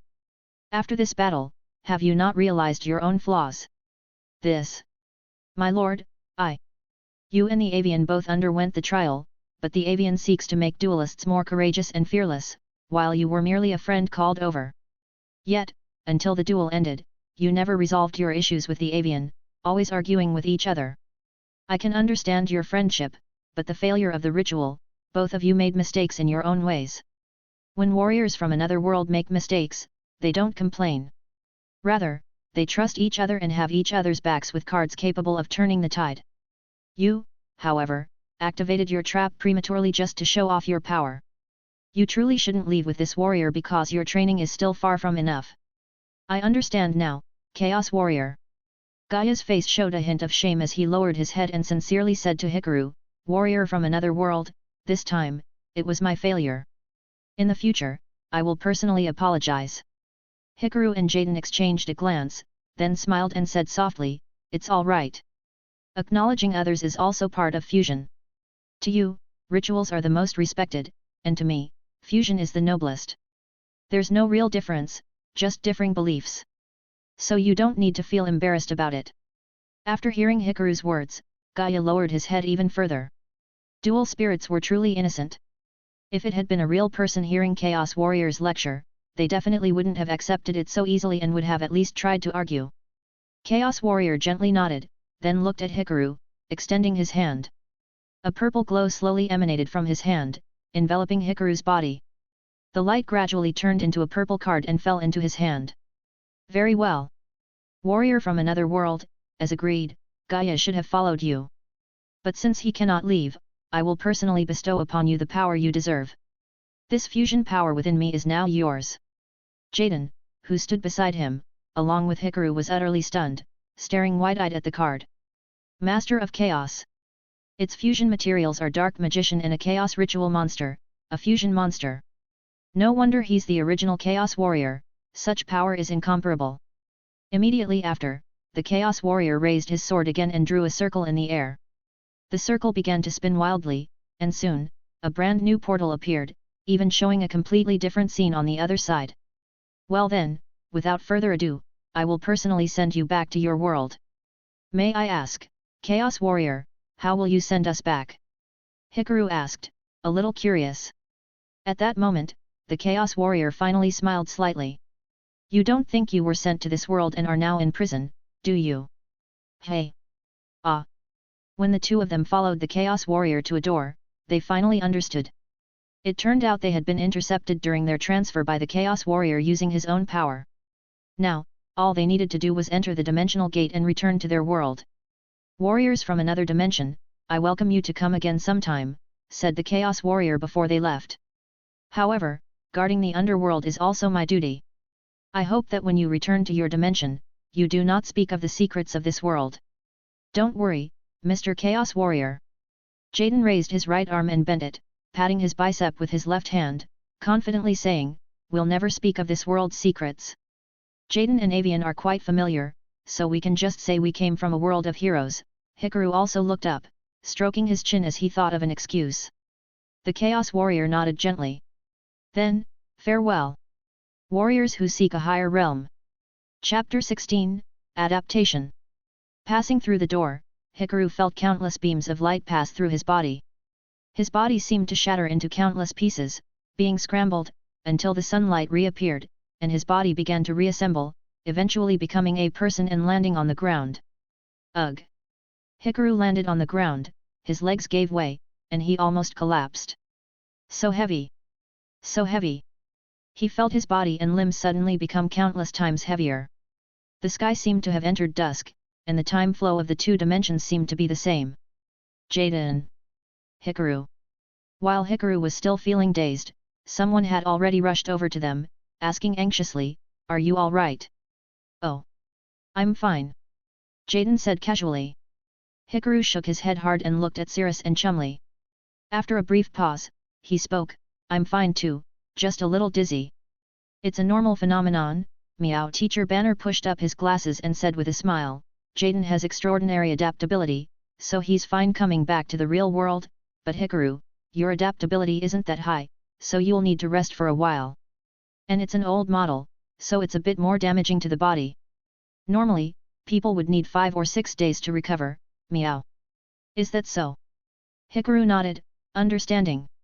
It makes sense, Jaden wasn't exactly a normal human in the original story, he was the reincarnation of the Supreme King. For him, this kind of thing wasn't much of a problem. Moreover, while Hikaru felt unwell, it was just dizziness and a heavy body, and after a few deep breaths, it seemed he was getting better. It felt like running a kilometer. It seems superfusion isn't just helpful in dueling after all, hey. Ah, I'm so glad you're back, meow. Otherwise, I would have had to let the academic affairs take you away. Seeing that they were fine, Teacher Banner patted his chest, wiped his tears, and had a sense of relief. Academic affairs? Hikaru looked over and saw a row of people in dark green uniforms and military hats, looking at them seriously, as if they were soldiers. The leader, a woman, spoke coldly after hearing Teacher Banner's words, Teacher Banner, there were no accidents this time, so academic affairs won't be punishing you. However, the dimensional gate will be taken by us and handed over to the council for repairs, and as for your salary this month, you should get ready. Hikaru remembered that in the original story, these were the people who arrested Jaden after he broke the school rules. They were the soldiers on the Duel Academy island, directly under the council. How could this be, meow? Teacher Banner said with a mournful face. It's all Teacher Banner's fault. If he hadn't pressed the buttons randomly, Jaden and Hikaru wouldn't have almost not made it back. Cirrus said. Teacher Banner, though I'm also sad, Cirrus is right. Even Chumley, the good-natured one, felt that Teacher Banner had gone a bit too far. I just thought it was a bit old, so I tried adding some things. Teacher Banner sulked for a while, then suddenly remembered something and asked Jaden, by the way, Jaden, where did you guys go? Hikaru, where did we go again? Ha ha ha. Jaden instinctively scratched the back of his neck, grinning like a fool. Before merging with Yubel, Jaden was still too funny. We went to a hero's dimension. The spirits there were very welcoming to Jaden, and it even seemed like they were old acquaintances of Jaden. Hikaru said without hesitation. Yet. Jaden quickly followed up. Jaden, what's going on? Cirrus asked in confusion. Well. Jaden scratched his face with his finger, thought for a moment, then chuckled. Actually. While it might seem a bit unbelievable, I know Jaden better than any of them. For example, while Jaden could happily eat the homemade dishes Banner-sensei made, even being the only first year in Red Dorm who could finish 2 big bowls in one sitting, he wasn't a kid from a poor family. On the contrary, his parents were high-ranking executives at Kaiba Corp and talented researchers in advanced technology. Cirrus's eyes widened in shock upon hearing Jaden's words. Years ago, Kaiba had started exploring alternate dimensions, searching for a gateway to the underworld. As part of a promotional event, Kaiba sent cards and drawings made by children into the first interdimensional portal, scattering them randomly across countless worlds. And those cards and drawings were Jaden's. Chumley was dumbfounded. I heard about that. I even signed up for it. It was obvious, whether in talent, spirit power, or family background, that someone like Chumley could never compare to Jaden. So, what does that mean? Even Banner-sensei leaned in curiously. That hero is. Yet. Jaden opened his deck and pulled out an unusual card, a nostalgic smile on his face. He experienced many things in another dimension, gained new strength, and transformed into a new form. But when he saw me again, he still returned to how he used to be. He is my partner and my friend. I see. Congratulations, Jaden. Hikaru, who had been listening, nodded in acknowledgement. It seemed in this world, instead of cards sent into space like in the original, Jaden's cards had been sent to another dimension. No wonder that Feathered Hero was so close to him. In any case, the matter was settled. Neither Jaden nor Hikaru would ever speak about their trip to the gate of the underworld. And, after reuniting with his feathered hero, Jaden understood his future goal, to find and reclaim all of his lost partners. Unfortunately, the dimensional gate required energy to recharge in the first place, and since Red Dorm was the lowest tier dorm, it received the least energy allocation each quarter.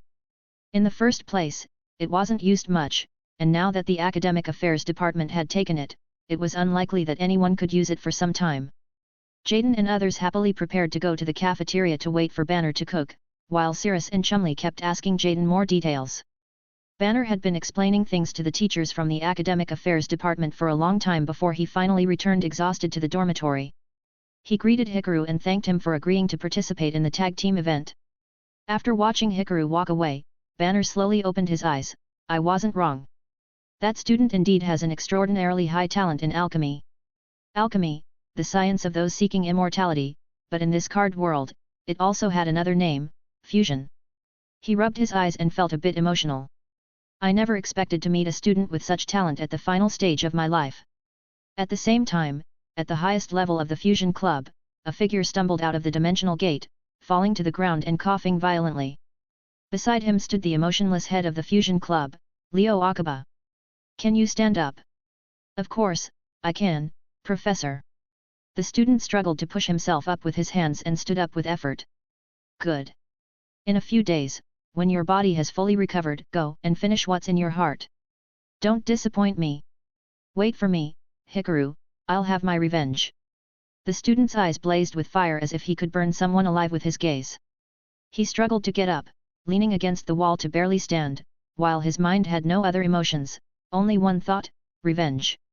As for Hikaru, at this moment, just a few minutes after exiting the dimensional gate, he no longer seemed dizzy or uncomfortable.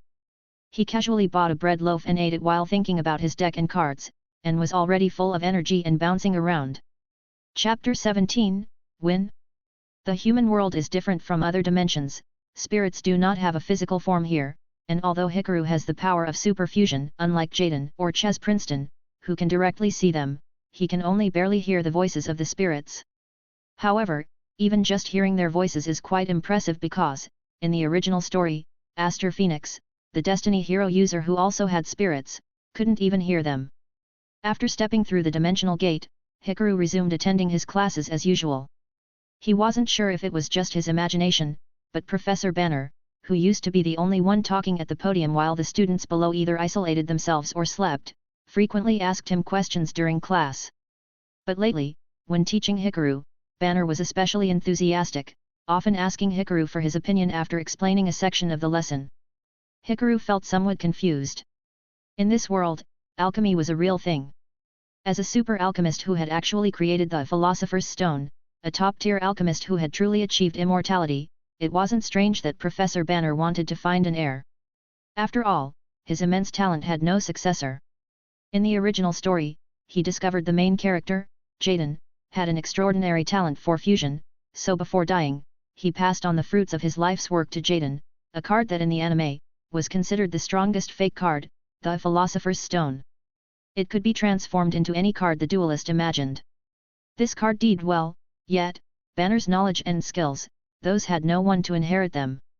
If Jaden could craft a real Philosopher's Stone like Banner, who would even dare duel him afterward? Let's not mention that Hikaru was already focused on studying, taking exams, and striving for a scholarship to improve his impoverished life. Now, noticing that Banner was eager to teach him, he naturally didn't hesitate. He focused his mind and studied seriously. He wasn't sure if it was because he had gained 2 spirits after visiting another dimension, or if his superfusion power had further recovered, but the alchemy that had been completely incomprehensible to him when he first crossed over was gradually making more sense, and he was even able to follow Banner's explanations. As his knowledge of alchemy grew, he also gradually discovered something: he had slightly improved his control over superfusion. For example, the day he first crossed over, he could only fuse an eraser and a pencil, but now, he could fuse a ballpoint pen. A remarkable improvement. You seem to be really interested in alchemy.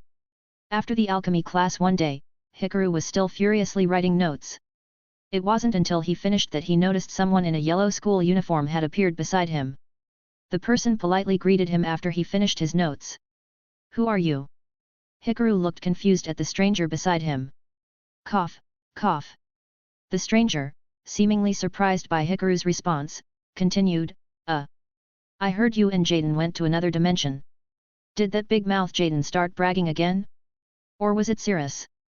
Hikaru tidied up the stuff on his desk, casually brushing off the question. Yeah, that happened, doesn't matter, we just went to play cards. Nothing new. He acted impatient. On the one hand, it was true that many students had been asking him such questions lately, and he was getting a bit annoyed. On the other hand, this was an effective way to prevent further questioning and avoid letting anything slip. He had promised not to speak about certain stuff and intended to keep that promise. Ah! Is there something else? Did you know Yellow Dorm also has a dimensional gate?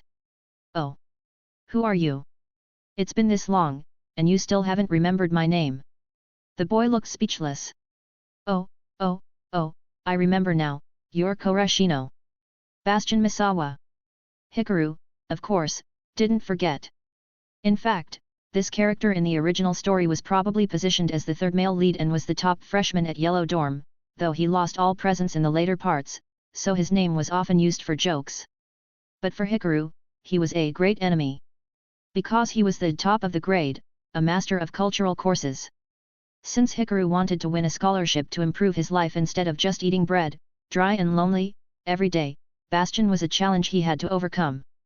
After a brief conversation, Hikaru learned Bastion's purpose. Every year, Duel Academy has a friendly match with North Academy, and for some reason, this year, Professor Crowley recommended Bastion to be the representative. Oh, I've heard of it. Jaden was recommended by Zane as the new student representative, right? Hikaru remembered the plot and casually said, I get it. So you want to settle things with him, but you don't know what cards he got in another dimension, so you want to fish for information from me. Are you offering next month's Yellow Dorm dimensional gate usage as a reward? I didn't expect that, Bastion-san. You're quite devious. Bastion broke into a cold sweat. What are you talking about? Why are you thinking so dark? Hey? Isn't that right? I was already going to say it, Hikaru was surprised. Bastion struggled for a while, then finally took a deep breath. That's not it, it's just, the Academy suddenly changed its policy. Why? Another plot difference from the original made Hikaru curious. It's like this, North Academy is offering an extra prize, apparently a newly discovered dimensional coordinate. I heard it contains cards of monsters from the magician race that have never been discovered. The winner of the Academy competition gets to go explore there. Monsters from the magician race? Actually, it fits the logic of this world. But what does this have to do with me? Hikaru still didn't understand. Do you really not know, or are you pretending not to know?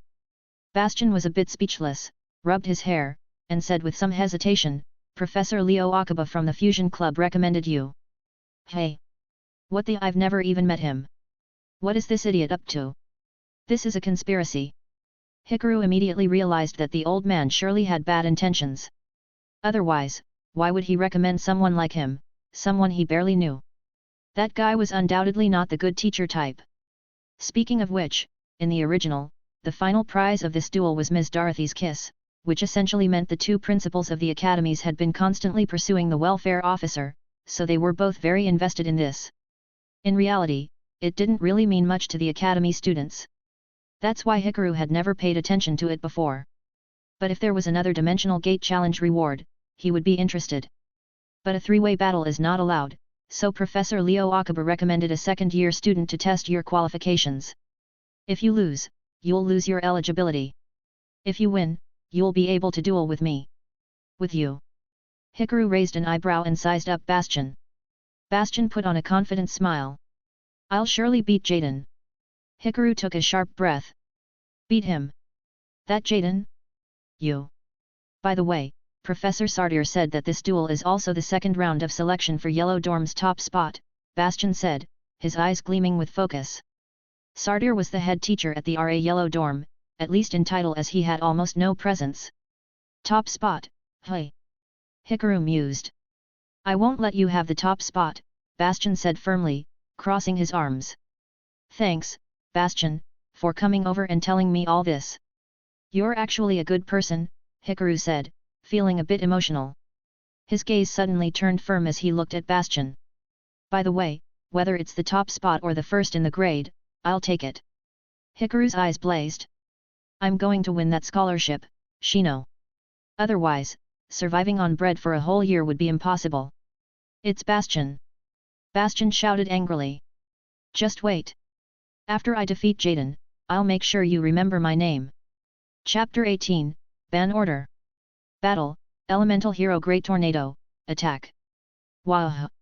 We won, that was an interesting duel. The strong wind blew, and the 3D holograms on the battlefield gradually faded.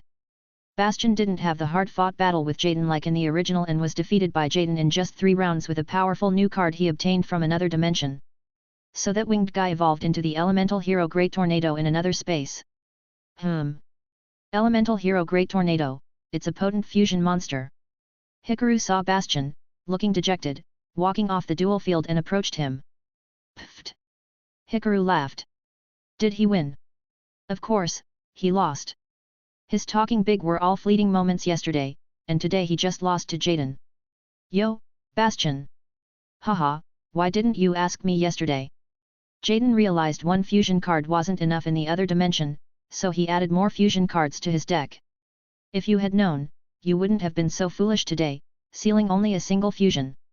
Bastion had sealed a fusion card with a counter trap, preventing Jaden from using fusion throughout the duel. But Jaden wasn't the same as before, he had already placed fusion gate into his deck. Bastion wasn't in the mood for jokes anymore, he shot Amaki a glare and sighed, Amaki, do your best. Win back for our yellow dorm's honor. Bastion was a good sportsman. And because Bastion was a good guy, Hikaru was happy to tease him, making him feel a bit better. Hikaru shrugged. It's not that easy. I don't even know who my opponent is. Yet, after all, it's a second year. Hikaru adjusted his outfit, put on his dual disc, and walked up to the duel field. In the audience, Jaden and the others, who had just finished their duel with Bastion, immediately waved their hands enthusiastically and cheered for him. Go for it, Hikaru. Yeah, Amaki-kun. Good luck. Professor Sardir, I'm ready. Hikaru said to Sardir, who was acting as the referee. In the original, after Bastion lost to Jaden, this professor was quite upset because Bastion was his recommended student, and one remark from the principal made him even more upset. Why couldn't Yellow and Red Dorm cultivate excellent students? It was questioning Sardir's abilities and capacity as a professor. And now, seeing Hikaru step onto the stage in his purple school uniform, Sardir felt even worse. Why was there such an outstanding new student even in the Fusion Club? He had utterly lost all motivation to think about hardening underperforming students, and was reflecting on how much of a failure his own educational career had become. Now, as recommended by Professor Leo Akaba, from Obelisk Dorm's second year, student Ryu, please step up. Hikaru noticed a student in a blue uniform with dark circles under his eyes, looking like a junkie, shakily stepping onto the stage. Is this for real? Can he even duel with that body? In this world, dueling isn't just a game, there is real physical damage. Professor, is this really okay?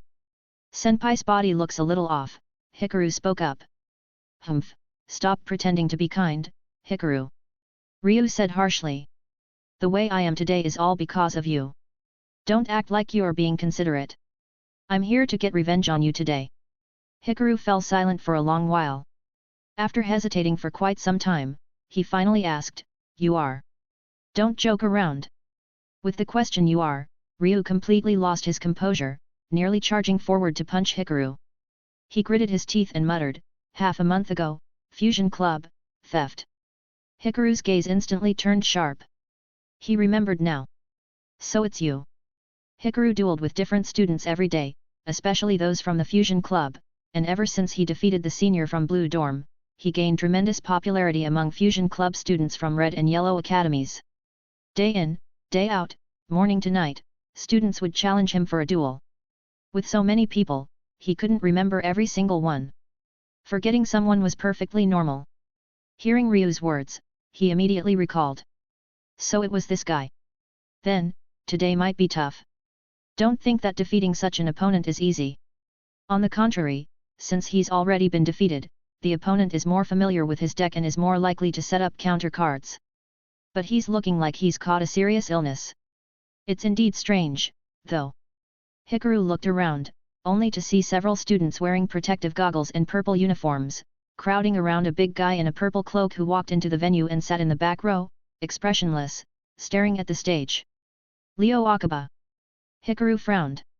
So, was it him who caused all this? What exactly is this guy thinking? What are you looking around for?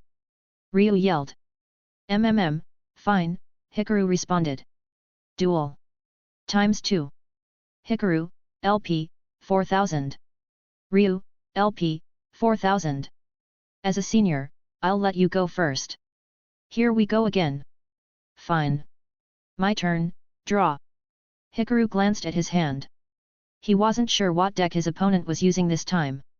Usually, he wouldn't even draw a monster, but this time, he drew an ancient gear monster.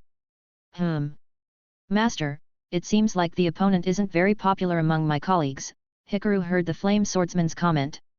Hikaru nodded but didn't explain. Instead, he decided to make his move. I set a monster and a card face down, ending my turn.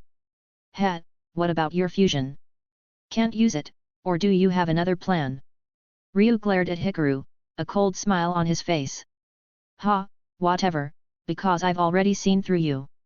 My turn, draw. I activate the quick play spell card, Tornado. Whoosh. A gust of wind blew through, and the set card on Hikaru's field was instantly swept away, revealing its true form. Flame Swords Dance. Ryu revealed a grim smile. So you plan to use this card for support when I special summon my monster, hey? Too naive. Do you think I'm still the same as before? And I activate the continuous spell card, Prohibition. Prohibition. The audience gasped in surprise. Who would actually play something like that? I can declare a card name, and as long as this card is on the field, neither player can activate, summon, flip summon, or special summon this card, change its battle position, or use it as material for a special summon. I declare, Flame Swordsman. Ryu revealed a manic grin. That is a counter card. Who would use a card like this? Oh no, bro, the monster Hikaru mainly uses for fusion is the Flame Swordsman. Cirrus remembered this detail. Be careful, Hikaru. Jaden stood up instantly and cheered for Hikaru. Wow, master, what's this guy doing? Even the spirit of Flame Swordsman shouted in Hikaru's ear. Originally, he hoped to have a nice fight in the human world, but just as he was about to make his move, this happened. It's not over yet. Ryu continued his harsh movements, drawing forcefully as if he were trying to tear the cards apart. You've always said fusion is the best, right? Well, let me show you an even stronger fusion. I activate the spell card, Absorb Fusion. Absorb Fusion. Hikaru was truly shocked. A Gem Knight card? Where did this come from? Did he find the DT, dual terminal? The main surprise is yet to come. During the turn I activate Absorb Fusion, I can only special summon Gem Knight monsters, and by its effect, I can add Gem Knight Tourmaline from my deck to my hand. Then, Absorb Fusion's effect resolves again, and I can banish monsters from my hand or field to perform a fusion summon. Wow, such an amazing fusion! Not only can he search for a card from the deck, but he can also fusion summon. I heard he's an elite of the fusion club. Then why is he wearing blue clothes? That harsh comment deeply wounded Ryu. He roared and flicked his hand, glaring fiercely, causing the student who spoke immediately shut up. I'll fuse 2 Gem Knight Tourmaline in my hand to fusion summon. Gem Knight Topaz. The gemstones flew out from 2 cards, clashing, shattering, and shining, eventually transforming into a brighter knight. Gem Knight Topaz level 6 Earth Thunder 1800 ATK. Gem Knight Topaz can attack twice in one battle, and when it destroys an opponent's monster, it inflicts damage equal to the destroyed monster's attack points. Wow, so powerful! Oh, if Amagi's monster has over 1000 attack points. Next, I'll summon in attack position, Ancient Gear Knight. Ancient Gear Knight level 4 Earth Machine 1800 ATK 500 def. Whoa, now if the Fusion Club student's monster has below 500 attack points it's definitely over. That's amazing, no wonder they're from the upper grades. Ryu sneered. Because of you, I've been ordered to leave the Fusion Club and faced criticism from others. If it weren't for you, I would never have. Alright, enough with the nonsense, Hikaru interrupted him. In the end, you were the one in the wrong. Now you're bothering me, it's completely unreasonable. Even if you want to win to change your reputation, can we just have a proper duel? You. Ryu's face flashed with anger. Grinding his teeth, he shouted at Hikaru, you can only maintain that face for now. Let's go into battle. I'll attack your face-down monster with Topaz. Hikaru. Amagi. As everyone shouted, Hikaru's lips curled downward as he pressed the dual disc. I activate the effect of a trap card. What? Where did you get a trap? Trap card, Flame Swords Dance. During the opponent's battle phase, I can banish this card from my graveyard and tribute one of my face-down monsters to activate it. Then, I can special summon a monster from my deck or extra deck that has Flame Swordsman in its name. Senpai, I told you about this effect. Even so, the prohibition sealed off Flame Swordsman. I send my face-down Ancient Gear Knight to the graveyard to special summon from my extra deck. Dark black flames rose around Hikaru, illuminating him like a dark deity. I've emphasized this many times, Senpai. You don't deserve fusion. Come forth, Dark Flare Knight. The pitch-black fire spread throughout the field, and a warrior with a red shield and golden sword calmly walked to Hikaru's side. He even had time to look at a space and smirk.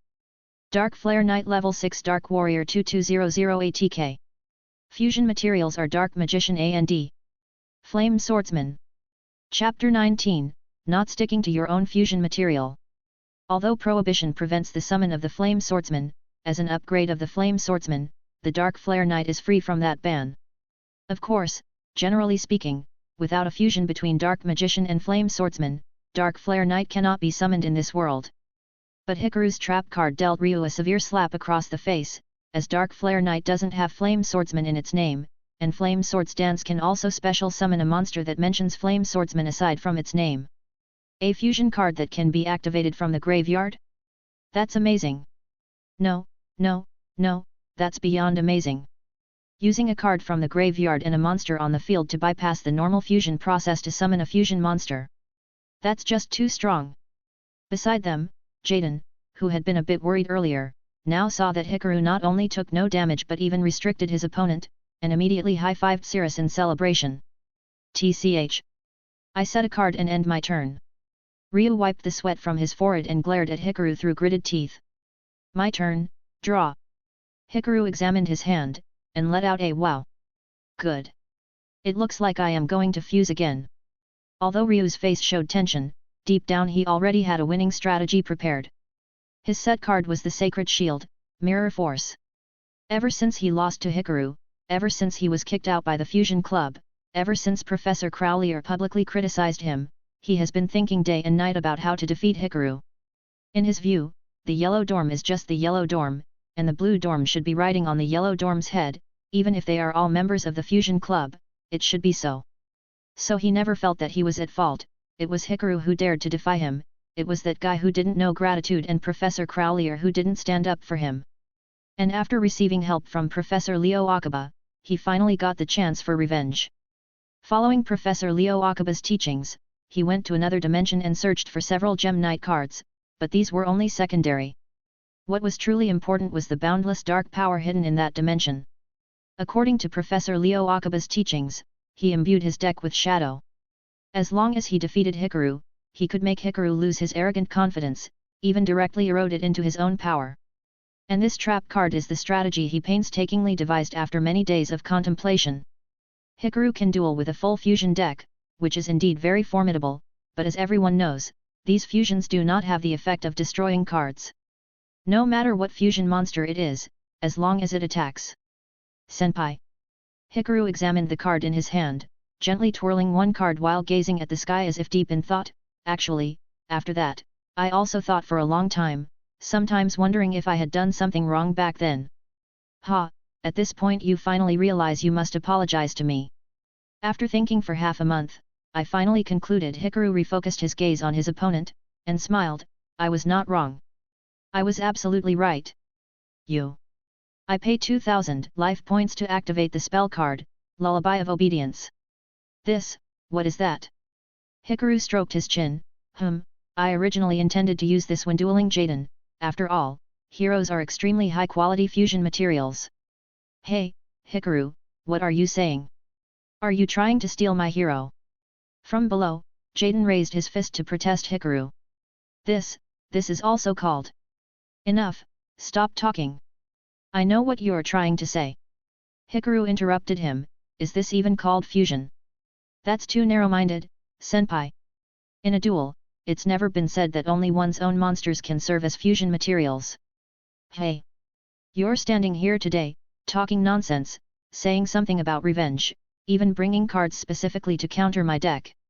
Then, if I'm not mistaken, you must want to return that line to me, right? That line, if you don't respect and take care of your cards, the cards naturally won't respond to you. So, you surely brought that card with you. I declare, Ancient Gear Golem. Ugh! Ryu was so startled that he stepped back. Hikaru's Lullaby of Obedience declares one card name, and the opponent must check their deck. If they have the declared monster card, they must either give it to the player who activated the card or ignore the conditions to special summon it onto the field of the player who activated this card. It's the same type of card as Prohibition. What's this called? An eye for an eye. I think that is a great move. The crowd below began discussing loudly. Hurry up and check, senpai, you must have it, right? Hikaru said. TCH. Ryu flipped through his deck, found a card, and threw it with force, tossing it into Hikaru's hands. Hikaru caught it and chuckled lightly, if you don't want me to special summon, that means. I don't care, I activate a spell card, Ready Fusion, paying 1000 life points to special summon a level 6 or lower non-effect fusion monster from my extra deck. I special summon, Brachioratus. Next, I will use the Dark Flare Knight and Brachioratus on the field as a tribute to tribute summon, the Ancient Gear Golem. The Dark Flare Knight shrugged and his body dissolved into golden light. He was happy to make way for the Ancient Gear Golem, even though he couldn't truly show himself. Boom! The mechanical giant made of steel and gears slowly stood up, turning its head to look at Ryu, its eyes glowing with crimson light. Ancient Gear Golem Level 8 Earth Machine 3000 ATK. Why does it look a little strange? Hikaru, subconsciously asking, glanced at the somewhat darkened Ancient Gear Golem beside him. It's the Ancient Gear Golem. A tribute summon? Didn't Hikaru-kun say he was going to fusion summon everything? Don't rush. Hikaru-kun's fusion moves have already exceeded what I imagined. Maybe there's still something big to come. Yes, Hikaru-kun, now you actually haven't fused, right? Ryu was still struggling. So naive, Hikaru shook his head. It's precisely because you misunderstand fusion, your foolish ideas about fusion, and your blind hatred for me that you ended up like this. I don't know what you've been through these days, but it doesn't matter. What does that have to do with me? Fusion is not that simple, senpai. Don't think that just because you got a fusion card and summoned a monster, you can compete with me. You and your monsters don't communicate thoughts, your understanding of fusion is rigid, you don't know how to reflect after failing, and you don't have a decent play. Yet you dare talk to me about fusion? Let me show you now the power of fusion. I activate the spell card, Ancient Gear Fusion. Ancient Gear Fusion. What's that? I've never heard of such a card. Oh my god. Even Professor Crowlier couldn't help but run to the edge of the duel stage, gripping the edge and leaning forward. He didn't even know what this Ancient Gear Fusion was.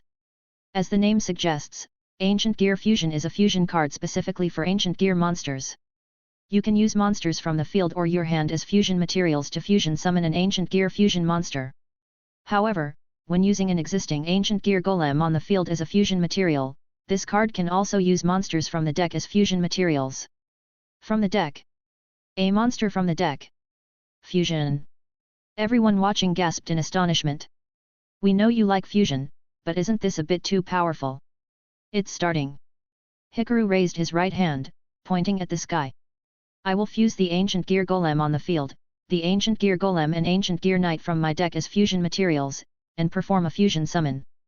Countless steel and gears flew out of the deck, soaring into the sky, flying towards the Ancient Gear Golem, assembling more parts to its body. He clapped his hands loudly in front of him and shouted, Fierce hunting hounds, Iron Knights, now, transform your bodies and merge with the Ancient Giant to become the ultimate machine. I fusion summon, Ultimate Ancient Gear Golem. A massive giant with 4 legs, and arms that became enormous and incredibly tough, overshadowed the entire duel arena. Countless students looked up, unable to see the full scope of the giant. Ultimate Ancient Gear Golem Level 10 Earth Machine 4400 ATK. My goodness! It's the Ultimate Golem! Professor Crowley naturally recognized the card, but, how would an ordinary student get such a card? Whoa, it's huge, Cirrus exclaimed, staring in terror at the monster. Such high attack! Chumley swallowed nervously. Jaden, be careful of this monster. Meanwhile, Jaden was cheering, so cool, fusion. This monster is the fusion of the Ancient Gear Golem, inheriting its effect. When it attacks, the opponent cannot activate spell or trap cards until the end of the damage step. Ultimate Golem, attack Gem Knight Topaz. Wait, Ryu stared at the enormous robot, stepping back in fear. He noticed that the massive robot was also surrounded by a black, ominous aura. It was probably because its fusion materials were his own cards. He remembered Leo Akiba had told him that the higher the attack power, the greater the impact it would cause. Ultimate Gear Strike! Hikaru shouted. With 4,400 attack points, the Ultimate Ancient Gear Golem struck down, and Ryu's body. No, don't, no. Boom! One punch landed. Hikaru was about to continue with his turn, but suddenly he tilted his head, becoming confused. Why had the 3D hologram disappeared? Professor Crowley quickly jumped onto the dueling platform, rushed to Ryu's side, checked his breath, quickly performed CPR, shook his head, and then turned to shout, Ryu has lost consciousness, the winner is Hikaru. Quick, call the academy doctor. Hikaru stood frozen, stunned. Did I just knock someone out by playing cards? Chapter 20, Too Pure. Things are even more serious than Hikaru had imagined. It wasn't that someone got knocked unconscious from playing cards. They ended up hospitalized. At first, Hikaru thought that Ryu's poor condition was due to overwork over many days, and he initially wanted to persuade him to stop playing cards and just rest. He even assumed that the physical damage from the holographic image had knocked Ryu out. However, according to the school doctor's investigation, that wasn't the case. There was a strange dark power in Ryu's deck, a power that could damage both the body and the brain. The real reason his condition was so dire was that this dark force had been constantly clinging to his deck. Thanks to the emergence of the dimensional gates, this world isn't unfamiliar with dual spirits or spiritual power. In fact, it's quite well known, and it's said that in a certain major eastern country next door, civil engineering projects have even started using various large monsters' spiritual energy to assist in construction, making life much easier for countless construction workers. In short, due to the development of the world being somewhat different, the doctors in this world, especially the experts at Duel Academy, are very familiar with this kind of situation. So, does that mean that because I used his monster as material, that one punch delivered a huge blow of dark power to him? Hikaru listened to Professor Crowley's explanation, nodding in understanding. So is he going to be unconscious for a while? How long? Do I have to pay his medical bills? I can't afford that. He truly had no money before coming to Duel Academy. He had spent all his savings on cards. He subsisted on nothing but dry bread daily. He was indeed broke. There's no such thing, Professor Crowley shook his head. It was he who voluntarily added that card to his deck. According to Kaiba Corp's rules, of course, it's entirely his own responsibility. Kaiba Corp's rules? How ideal this world is. In a nutshell, Ryu had only himself to blame. Even if he got lucky, he'd be unconscious for a year or so, and there'd be no way he'd dare trouble Hikaru again. Moreover, because of what happened, today's duel simply couldn't continue. Of course, Hikaru welcomed it. He could only farm energy once a day. On account of that inexplicable dark power, his duel with Ryu had netted him quite a bit of energy, but it certainly couldn't compare to dueling Jaden. Dueling again tomorrow sounds like a good idea. Hikaru, I'm very pleased that you've managed to make it this far using the Ancient Gear deck. Once the formal discussion was over, Professor Crowley turned back and leaned close to Hikaru, whispering, just now, the principal even praised me for your use of the Ultimate Ancient Gear Golem. Well done, you've earned extra points in the grade evaluation with my authority. Whoa, thank you, Professor. Hearing that he'd get extra points, Hikaru immediately grew excited. If the principal asks, I'll say it's all thanks to you. Good, good. Professor Crowley's whole face contorted into an expression of intense eagerness as he repeatedly exclaimed his approval. Previously, the principal had indirectly criticized him for the poor quality of Blue Dorm students this year. He had racked his brains for an excuse, but then he thought, hey, look at Hikaru. Even though he's a student in the Fusion Club, his trump card was given by me.